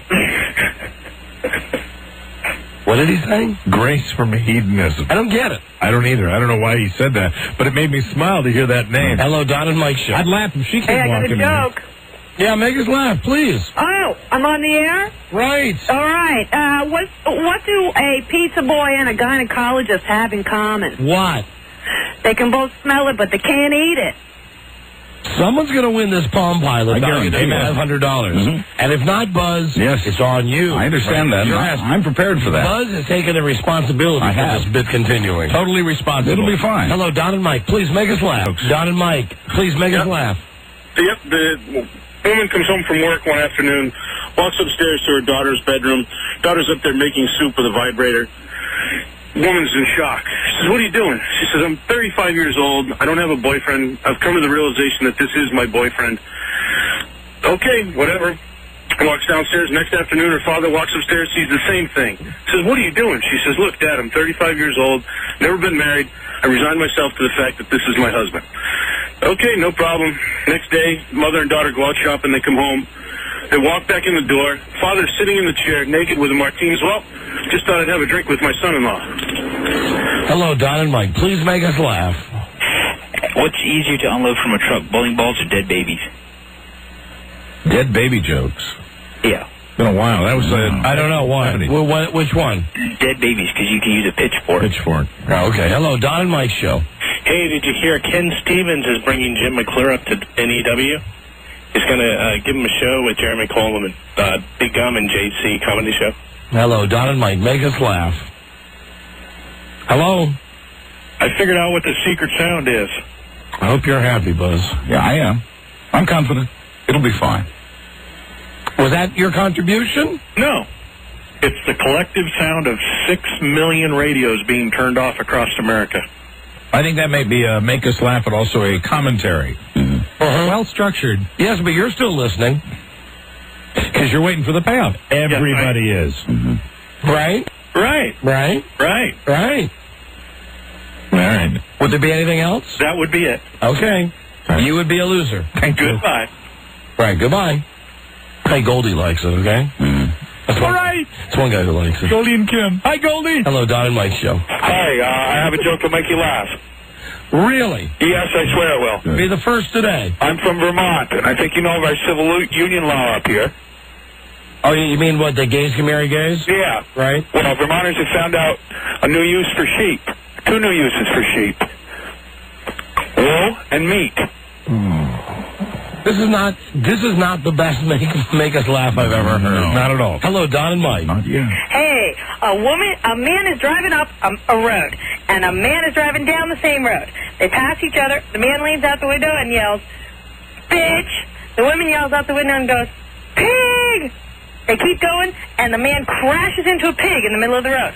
If only men would listen. Oh, God. Jesus Christ. Maybe that is officially the worst we've heard. Hello, Don and Mike show.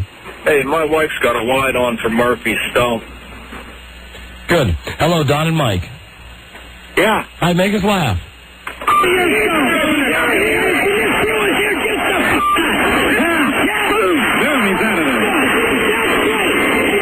What is this thing? Earl Weaver at the, with his rave out at the Empires. That's what that is. Hello, Don and Mike show. Make us laugh. Knock, knock. Who's there? Palm. Palm who? Palm Pilot for me, and a bit ends for you. Clever. No. Don and Mike show. Because we can end the bit without giving away the Palm Pilot. Sure we can. And I'm going to in exactly 2 minutes. Oh, boy. Pressure's on. 2 minutes. Hello, Don and Mike show.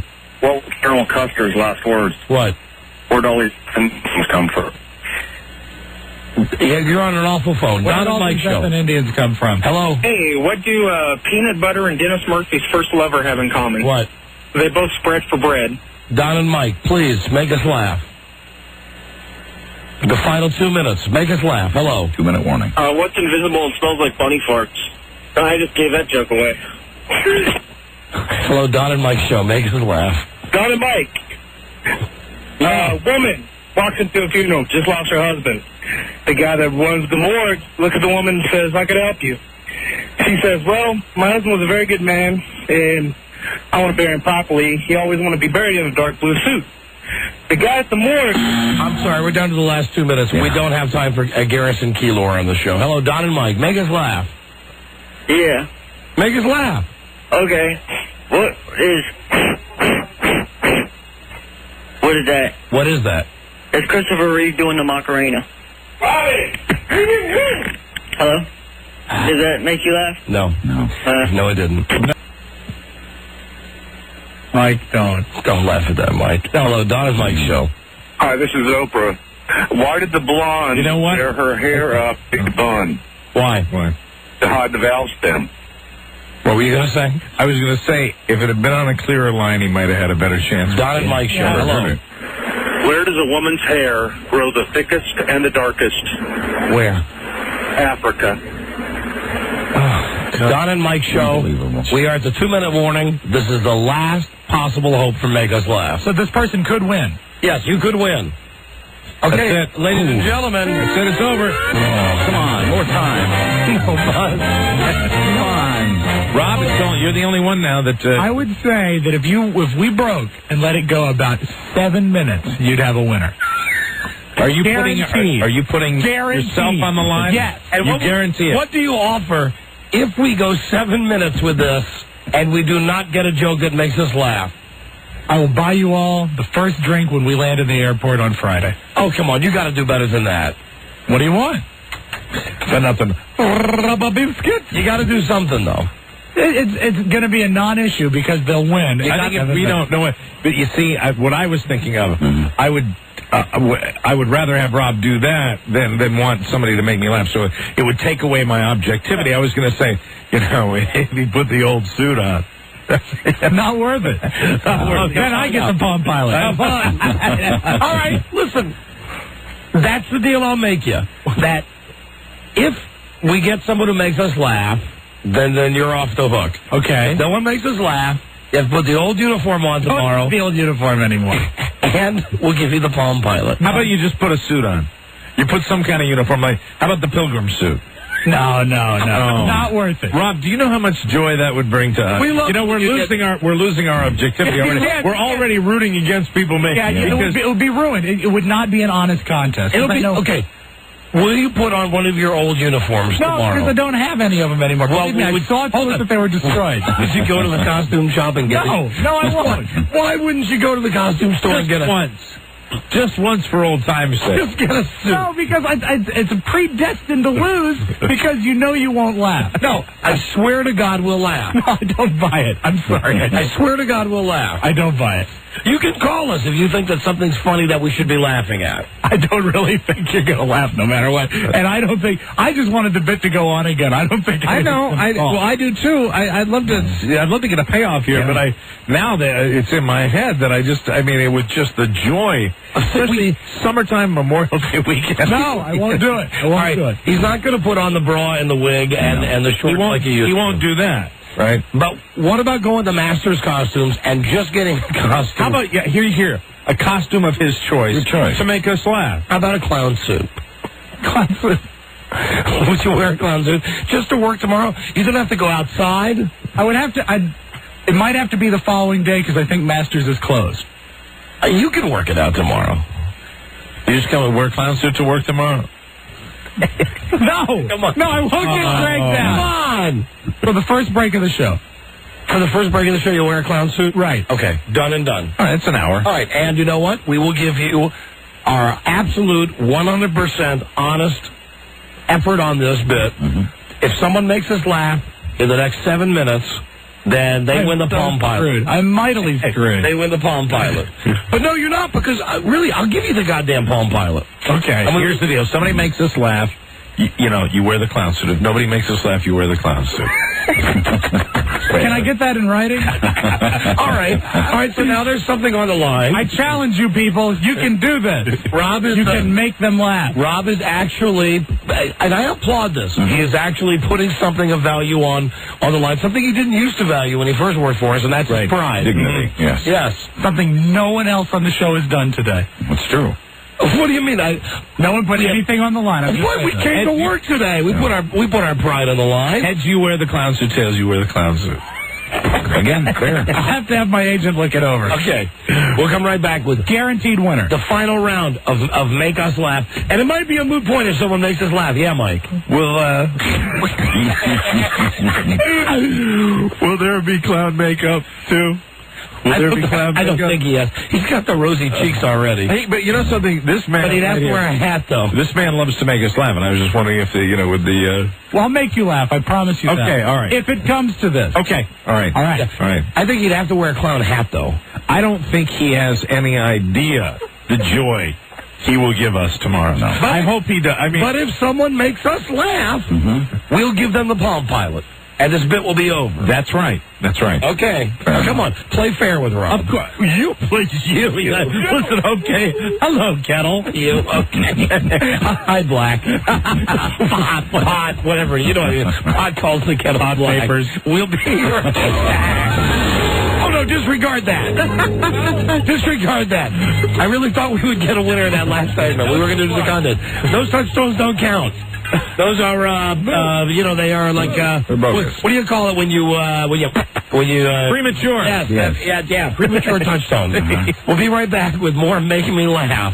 I can understand you've got one thing on your mind, and I do too, right? Yeah, Robin the Clown. Yeah, we'll be right back. Number 1, Arbitron Radio, the Don and Mike Show. Yeah, I told you it would work. They go together like Vicodin and Methadone. Don Geronimo and Mike O'Mara. Yeah, the West Coast is weekend, Friday night. Love to see you. If you live in Sacramento, you listen to us on KHTK. Friday night. Las Vegas style show at the Sacramento Valley Amphitheater. That's going to be a amphitheater. I read it the way it was written. Nobody changed the card. No, see, it still says amphitheater. Unbelievable.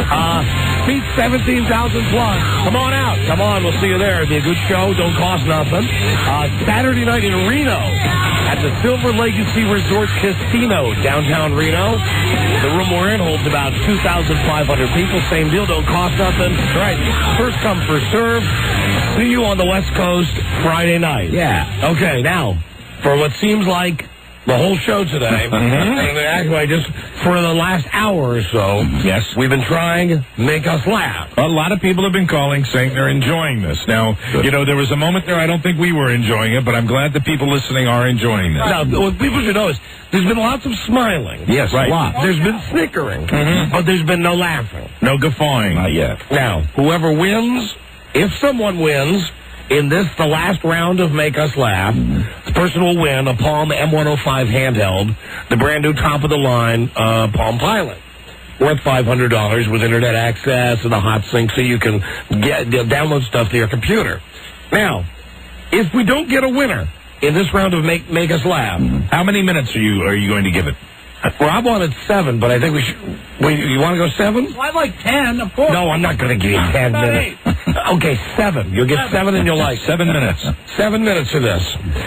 I had the thrill during the commercials of hearing Rob call the costume shop and order his clown suit. His clown suit, knowing that being in the clown suit was a foregone conclusion. The top hat and the red bulbous nose. Oh, wonderful.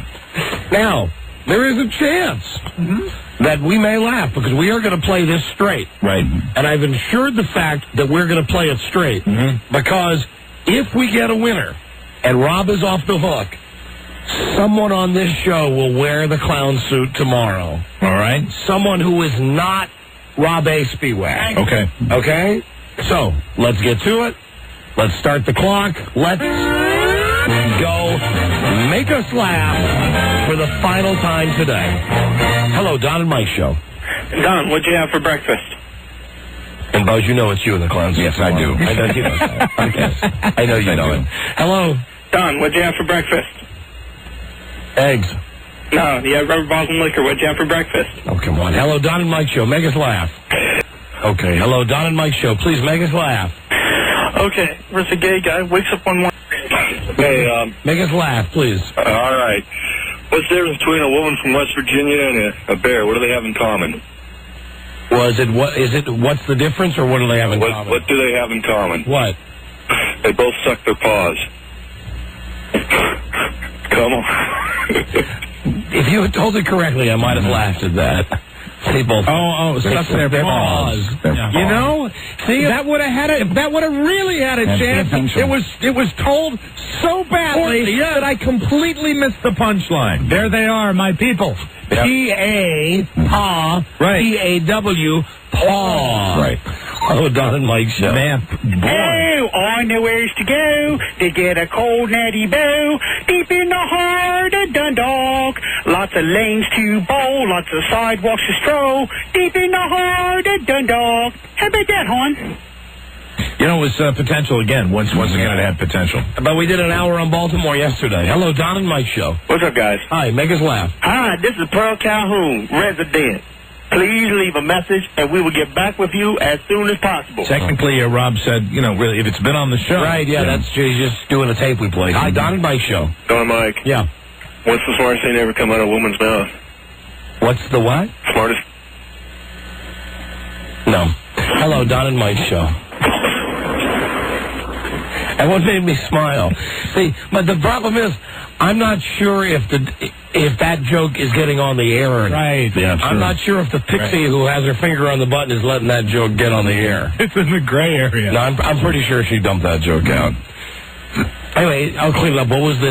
What's the smartest thing to ever come out of a woman's mouth? Einstein's penis. Right. Except he didn't say penis. No. Hello, Don and Mike Show. Why don't blondes in San Francisco wear short miniskirts? Why? Because their balls show. Don and Mike, hello, make us laugh. Yeah, Charlie and Rob A. are walking down the street, and they see two dogs, or a dog over there, and the dog's licking his balls, and Robbie looks over and says, I'd sure like to do that. Yeah, don't you think you should ask his permission first? Too old. Statute of limitations. Don and Mike, please make us laugh. A Chinese couple's in bed. The husband says, I want a 69. His wife says, why you want beef and broccoli now? Don and Mike, please make us laugh. Please. Please. Hello? Hello, are you guys, I have a question. Are you guys doing low-budget Jeopardy this Friday? We're doing Make Us Laugh right now. I know that. I want to know, are you doing low-budget Jeopardy? Why are you calling in the middle of Make Us Laugh to ask a question about Jeopardy? I have a request of Mike. Oh, please, come on. Call it another time. Could he please do Uncle Cartoon? Could you please stop effing? Well, you see what he's doing? You see what he's doing there? What? Trying to throw you off. See, do Uncle Cartoon. What does Uncle Cartoon do? Oh, he laughs. Right, I love to laugh. That's what you are a thumb ducker. You really are. Okay. A thumb mother ducker. Let's move on. Hello, Don. Yeah, Rob's interested in moving on the time. Oh, that's what is right. It? How much time? 5:02. 5 minutes and 2 seconds? Yes. Don and Mike show. Hello. Hello, Dynamite. This is Keith Jackson. I thought you might like to know what we call it when my wife has her period. What? The Alabama Crimson Tide. Don and Mike, make us laugh. Why do girls have keys? Why? So guys will talk to them. Don and Mike show, please make us laugh. Yeah, a guy calls home from work at a sawmill and says, "Baby, I accidentally cut my finger off." She said, "Oh, my God, the whole finger?" He said, No, not that one, the one next to it.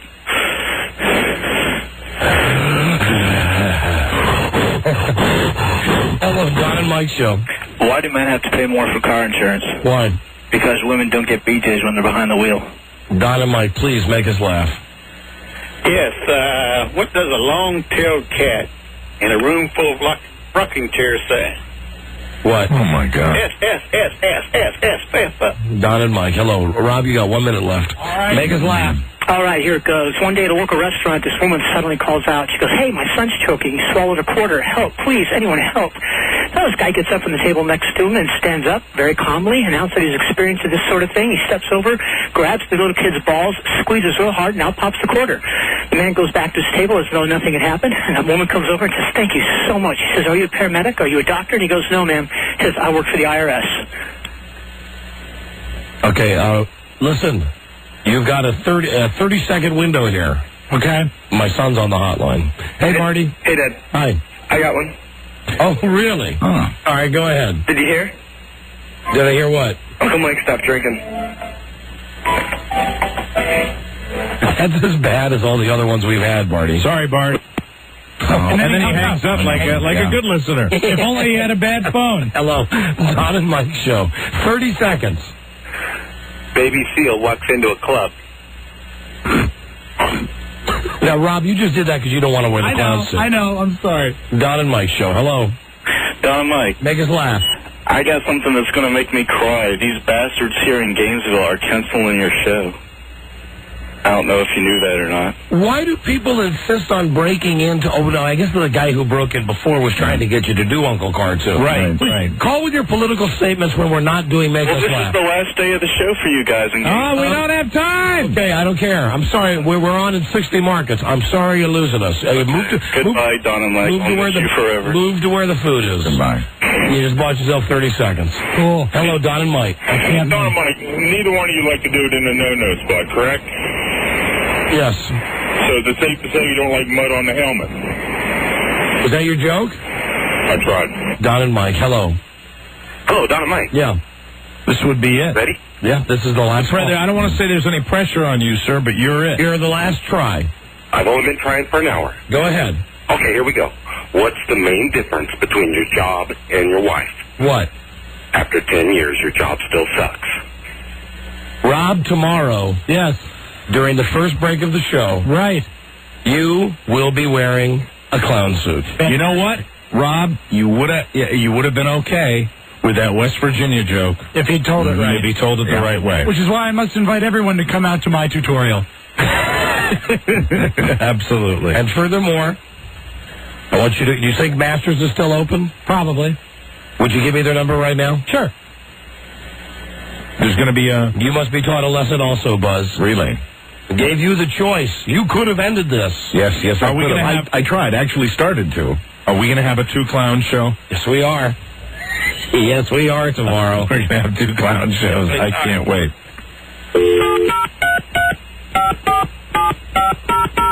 What size are you, Buzz? Like a 44 long? 44 regular, I guess. And a 42 regular. clown suit? 42 regular, maybe. You see, I started to suggest that we ended. Costume and tuxedos, how can I help you? Yes, there's Wenda there, please. This is Don and Mike. We're on the radio. Oh, okay, just a moment. Thank you. Didn't think you wanted to, so... There you go. It wasn't about what we wanted. Right. It was about what you wanted. So you made the choice. So now, wear the clown suit. Please. Oh, I'll wear it. So we can take your picture and put it up on the website. Sure. So you're wearing a clown suit. Might as well. And Rob wearing a clown suit. Just follow Rob's lead. Right. Hello. Rob will go with the flow. Hey, Wenda, it's Don and Mike. Hi there. We're on the air. Okay. Listen, I know that... and Masters Costumes. We love them. They're wonderful. They're fantastic. We know Robbie called you about a clown suit for himself. Yeah. Would it be possible that we could get 2 clown suits for tomorrow? Okay. Who needs the other one? Buzz. Buzz. Say hi to Buzz, Wendy. He's right here. Hi, Buzz. Hi, Wenda. What size are you, sir? I think like 42 regular. Okay, we can handle that. Ah, beautiful. Very good. Thank you, Wenda. And another red nose? Yeah, and can you get a wacky hat and a red nose for Buzz also? Well, we'll try. Okay, thank you, Wenda. You're welcome. Thanks. Bye. Bye-bye. Bye-bye. She's a very nice lady, and Masters Costumes, the official costumery of the Don and Mike show. They're good people over there. Very good. 703-354-7500, the best. Okay, well, there you go. Now we're just going to give away the Palm Pilot to the 100th caller. 100th caller wins. 100th caller. But you have to tell us what time we started playing. Make us laugh. Great idea. I'm not going to give this prize to some dickweed who just turned the show now in the last 10 minutes. Right on. What time approximately did we start playing Make Us Laugh? Very good. Be the 100th caller with the right answer. You will win the $500 Palm Pilot. And Buzz, not since the days of Dave-O the Clown. Yes, since Dave Schreiber was the first thing I thought of, and I'm honored to be in his company. Well, I think, Rob, you can tell, but it's fun, isn't it? Yeah, it's a blast. Yeah. It's grand fun. Tomorrow, Rob, Buzz, dressed as clowns. But now it's time for news and comments. In a world where owning a radio was strictly forbidden, one man found a way to bring good news to his people. It was Buzz. Honk, honk. He made it up. You're serious? We went that long with that? You bet. Are you kidding me? I kid you not. I would have lost this contest. I really would have lost the contest. And then you would have had to wear a clown suit. Yeah. Thank God I don't. Yeah. Thank God I don't. Lucky you. Yeah, lucky me. Buzz, what's your lead story tonight? A minor traffic violation could land you in jail. Oh, really? That's our lead story. That's disturbing, Buzz. Yes, it is. Stay tuned, everyone. Stay tuned for news and comments. News and comments. Coming up on the Don and Mike Show. Don and Mike Show. That was very professional. Number 1, Arbitron rated, the Don and Mike Show. What's the word from Planet Crackpot? And now, with another segment designed to disgruntle Buzz Burbank, it's the Don and Mike Show. Time for news and comments with Buzz. Buzz is brought to you tonight by Egars.com. Egars.com, great deals on Hoyo de Monterey, Excalibur, and Punch 5-packs. 5 premium cigars for $15.95. What a bargain! Order online or call 877-81. Egars. Buzz, before you lead off your stories of gloom and doom, yes. Let's see if we can give away this Palm Pilot. Wow. Right. It's the head of Clown Wednesday on the Don and Mike Show. Clown Wednesday. Gacy Wednesday. Hello, Don and Mike Show. Gacy Wednesday. Hello. Yes. Don and Mike? Yeah. Yeah. Have you gotten a guess? Yeah. No, we haven't. Now, Rob told me what approximate time we teased it and what time we started it. The Make Us Laugh bit. What time? First, where are you calling from? Spokane, Washington. Okay, so I got to take 3 hours off this, right? Yeah. Yeah, okay, all right. What time did we start? 1:40 p.m. on the Pacific. 1:40, 2:40, 3:40, 4:40. No, you're wrong. Thank you. All right, bye. I like the clown sound effect, though, at the end there. Hello, Don and Mike. Who's this? It's Daphne. Where you from, Daphne? Delaware. Daphne, what time did we start? About 5:10.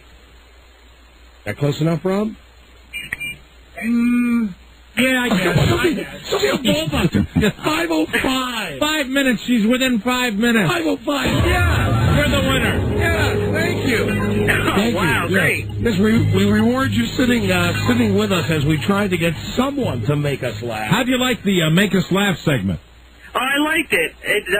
Some of those jokes are, like, older than old, though. That's right. It's interesting. Tomorrow, we promise there will be stuff, well, I don't know if it'll make you guys laugh, that'll make Mike and I laugh. Absolutely. Tomorrow, Rob and Buzz both wearing clown suits. Yeah, walking around the building. And we'll take pictures of them and then put the pictures on www.donandmikefans.com. Clowns make people laugh. Yeah. Absolutely. But you, now listen, you've won the Palm M105 handheld, the Palm Pilot keyboard, and 2 faceplates. The Palm M105 features everything you want from Palm, including mobile internet kit for wireless backup and hot sync cradle. This is valued over $500. Please enjoy. Oh, I will. Thanks a lot. What station? What are you on? Like 96 Rock? Yeah, 96 Rock. Beautiful. Thank you. Hold on a second, please. All right. Thank you, my darling. You're a woman, right? Yes. All woman. Okay. Thank you. Beautiful. All right. And now here is Buzz. A little song, a little dance, a little seltzer in your pants. Seltzer in your pants. Hi, Buzz. Hi, Don and Mike. The next time you get stopped for, say, speeding, the officer can arrest you and handcuff you if he wants. So says the U.S. Supreme Court, ruling against a soccer mom in Texas. She got that very treatment when an officer stopped her for letting her kids ride without seatbelts. Not all the justices agree with today's ruling. In fact, the vote was 5-4, with the minority calling the practice unreasonable search and seizure. Right, amen. Robert Downey Jr. checked into rehab this afternoon after being arrested again today on drug charges. God damn it. He was arrested while walking down the street in Culver City. Wow, zigzagging. What was he doing? Police haven't said what he was doing that aroused their suspicion, nor have they said what drug he had allegedly ingested. Downey was due in court this coming Monday to face drug charges filed against him last Thanksgiving. Anybody see those outfits he wore at the award shows? I mean, I think you'd have to be on drugs to pick out some of those colors.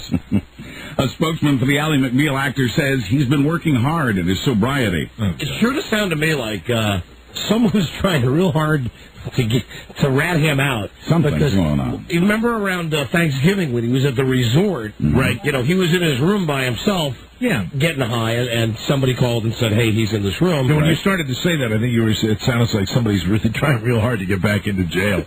Because I think he might be. It's both. Right. I mean, he's doing it to himself. Yeah, and right. I think really like anybody could say, okay, it's 12 noon, go to Robert Downey Jr.'s house. Yeah, maybe.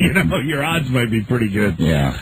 But I bet there has to be someone who's ratted him out. Sure seems like. No, he's just walking down the street, you're probably right. It's like, hello, listen, I have good information that Robert Downey Jr. will be walking from Culver City over by Westwood. He's high, he's got heroin on him, or whatever. Whatever. That's too bad. That kid made one hell of a fabric softener. Yes, he did. He did. Another teenage boy has been injured trying to recreate a stunt he saw on MTV's Jackass. Oh, this to get Joe Lieberman all worked up. Johnny Knoxville. This time the stunt did not involve fire. This time it involved a moving car. Police say a 17-year-old was driving while a 16-year-old rode shotgun with a video camera. A third kid, another 16-year-old, stood in the path of the car. They were all hoping to get their tape on the show. The boys say the standing 16-year-old managed to jump out of the way in time during the rehearsal, but not during the actual taping. MTV warns its viewers not to try to duplicate what they see on the show. It also warns them not to send tapes. You know what's really funny about that? Not that he was hurt, but the fact that they did a rehearsal. Yeah, right. Well, you want to get it right. Let's get this right for Jackass. I want you to focus. Oh, man, you blew it when we were rolling tape. Oh, look at you, all splattered and whatnot. Next time. That made me laugh. Finally. Yeah. So, oil prices haven't gone up, and gas is over $2 a gallon in places, and one of the world's biggest oil companies is raking in the dough.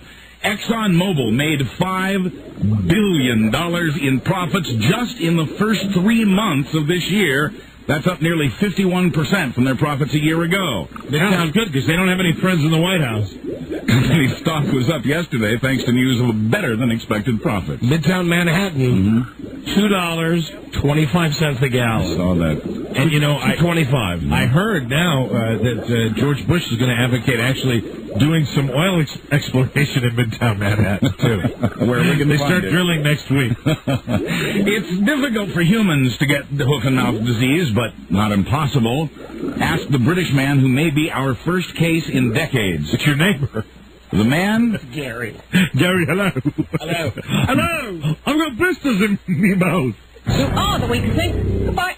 The man was slaughtering cows suspected of having the disease when some fluid from a carcass splashed into his open mouth and he accidentally swallowed. The rotting cow had swollen, and when the man tried to move the carcass, it burst open, squirting the liquid toward his mouth. That'd be good on Jackass. Oh, God. The man will not die. He will likely get blisters and flu-like symptoms, both of which doctors will say go away. Yeah, sure. Of course they do, Buzz, and only 8 pills a day. Hold on, please. We're up on a break. We'll be right back. Number 1, Arbitron Radio, The Don and Mike Show. And listen, Mama, he was naked and aroused. With over 6 million listeners, The Don and Mike Show. You see these phones? Still people trying to make us laugh. Wow. We stopped at a half an hour ago. People love to make people laugh. Where were they earlier? Well, everybody that's calling now is positive that they've got the one that was not able to get the job done. You know what they're all doing? They're all attempting to provide joy. They are. And I think they should be applauded. Well, you're the only one. Let me see what this is. Hi, Don and Mike Show. Hi, how you doing? Great. I'm calling. I know it's too late for the make you laugh joke, but I got a joke for you. Probably. Well, if it's too late, then it's too late. I know. I just want to give you. No, we're done. See, this is all people are calling with now. Well, you see, I'm a first-time caller. I just started listening to your show. But it's too late. BFD. It is too late. Oh, you want to hear it anyway? No. Oh, come on. No. We just sat through an hour of that. You like this? No. Okay. Goodbye. What's your email address? You get me at Don or Mike at SCA. SCA? TLOVE. T-O... No. SCA. SCA. All one word. TLOV. TLOV. T as in Tom, LOV. ER.com. ER.com. South Carolina at lover.com. Right. Oh, okay. I'll tell you what, I'll email it to you. Right, just like that, though. SC, South Carolina, at lover.com. Okay, you guys, I tell you what, you guys are the best thing that's happened to radio in a long time. All one word. Thank you very much. Enjoy the website. SC at lover.com. SCA at lover. SC at lover.com. Right. All right, you guys take care. As a matter of fact, you know what? Just go to our webpage. That's the address of our webpage, and you'll be able to click right there to send us email. There's a link. You have that new picture up of Mike yet? Yeah. Yeah. I don't think I want to see a picture of Mike. Oh, you'll like this one. No, you'll like it. It's funny. It's a very funny picture. It's funny, and it's not erotic or anything, but there's a I don't know about that. I think it's What, does it have a tasteful, vertical I'll put it smile? that way. It's very funny. Does he have a vertical smile? No. Oh, okay, then I'll take a look at it. All right. Let us know what you think. All right, you guys take care, all All right? right. Thank you. Thanks for the call. All right. Bye-bye. South Carolina at lover.com. Brilliant, Rob. And now here's Buzz. They'll have to give away a lot more money on Millionaire to cut into the profit margin. Word is the show's already generated about $1 billion for ABC in just 2 years. That makes it the most profitable program in television history. Each episode includes about $2 million worth of commercials. Hey, Rob, where's the ABC store in New York? We haven't found that one yet. Yeah, well, do they have one? I don't know. Oh, come on. Eisner's involved. It's Disney. Of course they must. You know what? I bet probably if you go to the Disney store, Probably get ABC that's store. right where they sell like Good Morning America crap. Wow, I bet you it's as good as the CBS store. Almost. Nothing's as good as the CBS store. I love the door handles. Hey, you know what the greeting is, though, when you walk into the CBS store? What? There you go. That's it. Marlon Brando is not well. Well, hello. Give me news, please. What caused that? Well, he was hospitalized recently for pneumonia. Now he's out of the hospital, but he's telling the producers of Scary Movie 2 Look at my boy. that he won't be able to play an exorcist in the movie after all. Look at my boy. Look what they done to my boy, right? My sonny. I got bowel trouble. He had agreed to the part, which involved 4 days' work for $2 million. You can't even exercise the story. Oh, this business is horrible between the Packers family and I got the runny poops. Excuse me. Oh, I'm very sick. I live on an island in Fiji. Look at my boy. Oh, that's not my bowels. How they irritate me. How they irritate me so. All corn and staph infections. Oh, my. The studio won't say why he's not able to work now. Look at my boy. Excuse me. I'm so sorry. New York Knicks player. Where's the effing ziti? Oh, that's better now. I'm much better now. New York Knicks player Charlie Ward says he'll try to learn more about Charlie Warren? Charlie Ward. Charlie Ward, Mike, used to play quarterback for FSU. I think I'll take a shot from top of the key. Says he'll try to learn more about Judaism after the ruckus over his recent remarks about Jews. I'm Charlie Warren. NBA Commissioner David Stern, who is Jewish, came... What did he say about Jews? Well, I'll tell you, I'm just about to tell you. Yeah, throw a pick. Charlie Warren. David Stern, who is Jewish, came down on Ward yesterday accusing him of zealotry that is intolerant and divisive, but Stern says he will not take disciplinary action. In published remarks, Ward said that Jews killed Jesus and persecute Christians every day. He also called Jews stubborn. Ward has since apologized and admitted that he created a distraction at a time we want our focus to be bringing home an NBA championship. What do you think about that, Clanzo? Robert's going to be Clanzo, the Southern Clown. Yep, he is tomorrow. In his Confederate flag clown outfit. And we're going to have to come up with a clown name for you, Buzz. Right. You know, it might just be Buzzo, though. Buzzo the Clown. Buzzo the Clown. It's come to this. But Clanzo. Buzzo the indecisive clown. All my hard work has paid off. Clanzo and Buzzo. Available for your parties. Ward was booed by the crowd Sunday in Game 1 of that series. The Anti-Defamation League has already accepted Ward's apology. Buzz, we're going to pack a minute nostalgias next time with our new clown act. Yeah, Clanzo and Buzzo. Buzz, hold on, please. All right. We got to do this. Come on, this thing tomorrow's going to be fun. Uh-huh. You're gonna, Will it ever? Oh, boy. Come on, you're going to... Rah. Have you ever worn a clown suit before? Not since I was a kid, I don't think. You're going to love it. I'm sure I will. You're going to love it. Yeah. The big floppy shoes. Oh, man. I can hardly wait. Come on, have fun with it. Okay. If you're going to pout, it won't be fun. Well, maybe. I mean, it might be fun. Some people like a pouty clown. Okay, I don't want... Pouty the clown. Do you want to be pouty instead of Buzzo? I might take you up on that. All right. Yeah. All right, Pouty the clown. All right. All right, Clanzo. We'll be right back. Number 1, Arbitron rated. The Don and Mike Show. And you can come to my office, lie on my couch, and cry about your mammy. God damn it. Right. The Don and Mike Show. All right, Buzz, I got a couple of names for you. Okay. You could either be... Let's make it this one, O. Uh-huh. Okay, that's kind of pedestrian. Yeah. Right? Or you could be Swappo. Oh, that's interesting. But my favorite is Weedo. See, I don't get that. You know, they all work good when you put a Z in them, too. Weedzo. Just like Clanzo. Swapzo. Well, think about it, Buzz. Okay. You got less than a day to come up with your clown name. Muzo. And tomorrow, no pressure. You don't have to perform or put on a skit or anything. Right. Yeah, actually, pouting and just looking depressed would add to the comic. Everybody loves an angry clown. Are you going to be the angry clown or the pouting clown? Well, I'll work on that. I think I'll he pick should be one. like Emmett Kelly. He should be a sad clown. Sad clown. No, not just sad. It's got to have an attitude. It's got to have an edge. Anger. Yes. An edge to it. He's mad. He's mad he's wearing a clown suit. Right.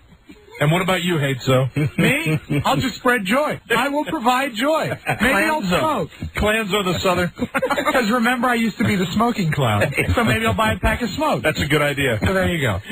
Anyway, tomorrow, at the beginning of the show, and we will take pictures of both Buzz and Rob in their clown suits, right? And post them on the official, unofficial website of the show, www.donandmikefans.com. Will there be a greeting outside at all, so people could just one quick drive-by with a honk? Well, I leave it up to, Rob is grinning, because I know that inside Rob enjoys it. I mean, there's a little bit of you that likes it, right? Am I right? I mean, I would... Maybe something small, sure. And I think if you're out there, that'll give Buzz the strength to why get dressed up in the damn clown suit if you're not going to let people see it? Guys. So, let's go out and say hi to the people. That's the spirit. Yeah. Well, very nice. Okay, then. Get Wendell working on it. For the first break tomorrow. Fantastic. Yeah, that'll be good. Outside. It'll be a lot of fun. Well, it'll be cooler. It's going to be like in the 60s tomorrow. He's 62. Very comfortable in the suit. All right. Buzz, hi. Hi, Don and Mike. Hi. Hi, Weedo. How will Hollywood technicians and bit part actors make a living if the writers and actors go on strike? Porn, of course. Of course. Sin City Entertainment in Los Angeles says it's already gotten calls from people inquiring about jobs. They say some big-time film editors and photographers are among those people. They say they've also heard from B-movie actors looking for non-sexual roles. Hustler Films, spin-off of the magazine, says it's gotten 36 high-caliber calls. The writer's contract runs out May 1st, the actors on June 30th. Here's one of the high-profile actresses who I understand is leaning towards a porn film. This is TV's Leah Remini. That's what I heard. Man. That's what I heard. Bryant Gumbel's ugly divorce is almost over. He and his wife, June, have agreed on terms after 27 years together. June, I'm home. Her lawyer says a contract should be finished by June 1st. Sources tell the New York Post it'll cost him tens of millions of dollars. I'm Ward Gumbel. Right now, Bryant makes $5 million a year. June's getting $700,000 a year in temporary support. Here's your alimony. Good luck. At 51, Bryant is living with his longtime mistress, who's 41. She loves the beard. No one else does, though. David Letterman and Malcolm in the Middle's Jane Kaczmarek were the funniest male and female TV stars at Sunday's 15th Annual American Comedy Awards. The Best Movie Awards went to Sandra Bullock for Miss Congeniality and Ben Stiller for Meet the Parents. George Carlin got a Lifetime Achievement Award. The ceremony airs on Comedy Central tomorrow night. Listen, Hempy the Clown, we have time for just one more. Well, then let's make it this one. Hold on. And Rob just added to that. Yes? Hempy the Clown and his dog, Ludes. Yeah, I don't get that. I know, it's not funny. I don't know why it's funny. I just said I don't get it. I know, I don't get it either, Buzz. The folks at IKEA were hoping their survey would help them sell more closet organizers. They probably wrong. The survey says guys with messy sock drawers have sex more often than the guys who fold and organize. The messy guys get sex 3 times more per month and have 3 fewer fights with their wives per month. The survey says guys who own Palm Pilots are less likely to remember their wives' birthdays than guys who don't own them. It also found that Republicans are 3 times more likely than Democrats to organize their T-shirts by color, and that people who watch Survivor are 4 times more likely to fold their underwear than people who watch Friends. And now you know. Boy, and there's some people, I wonder what the people that are out there taking those surveys, I wonder how often they get laid. Thank you, Bob. Not at all. For the news and the comments, time now for a Call 100 and a prize package we selected especially for you. Right. The assertive 877-365-3636. Good luck. Number 1, Arbitron Radio, the Don and Mike Show. Please say we cut the chit-chat a-hole. Discussing places and wet things.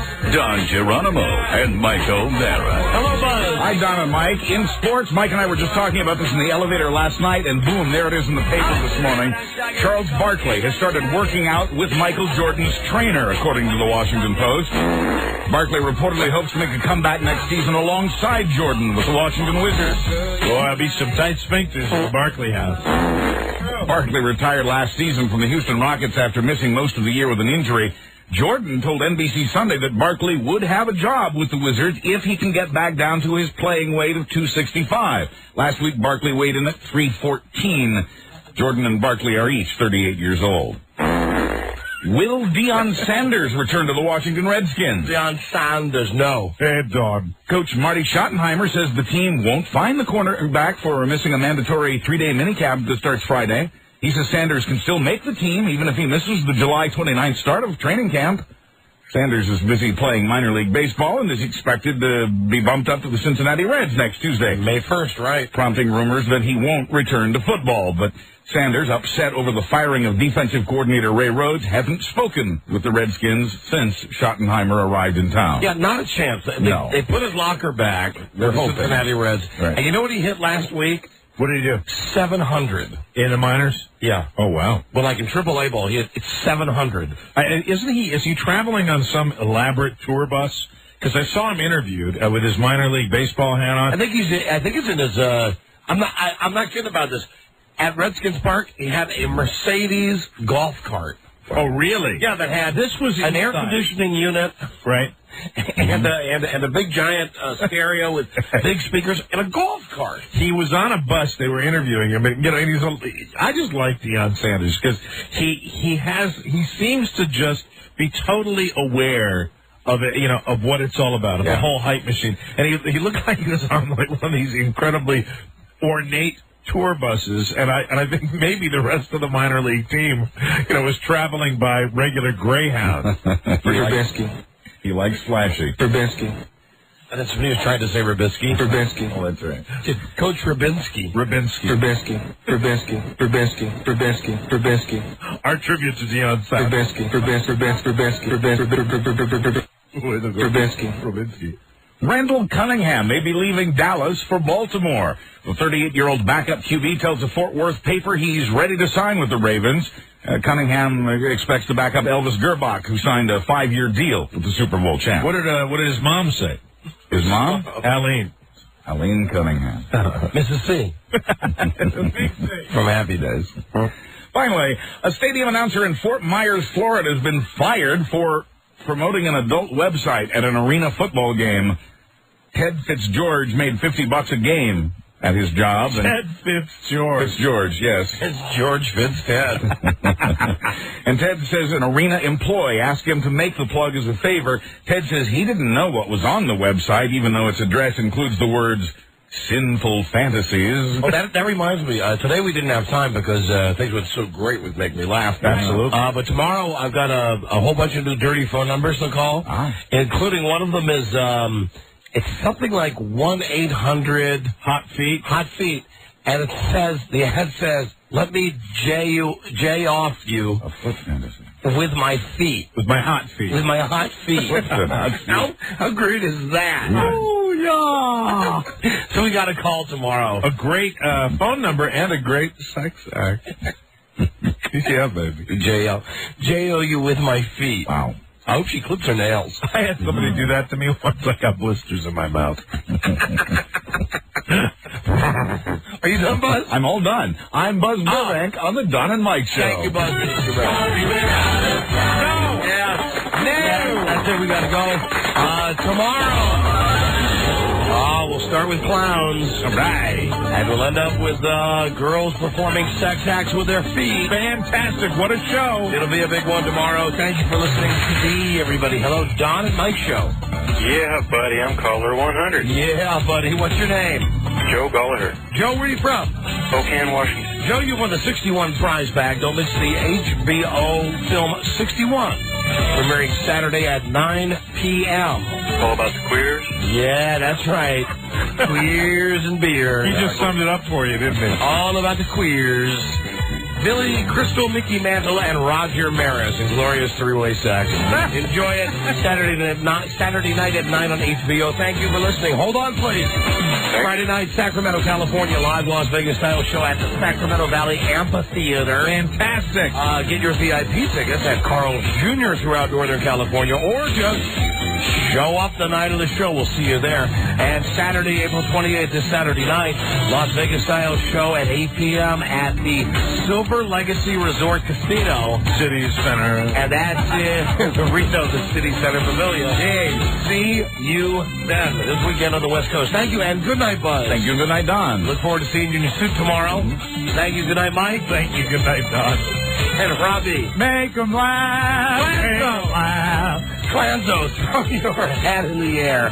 Just like Sydney. Tyler Moore. You might just make it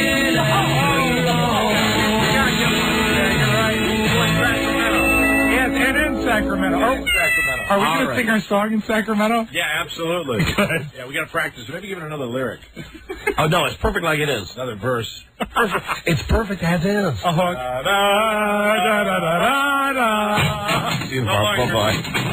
Till we meet again. This is Sammy Davis Jr. saying, be kind, be nice, and I hope the next performer has the pleasure of having as nice an audience as you've been tonight. And let me leave you swinging. Number 1, Arbitron Radio, the Don and Mike Show.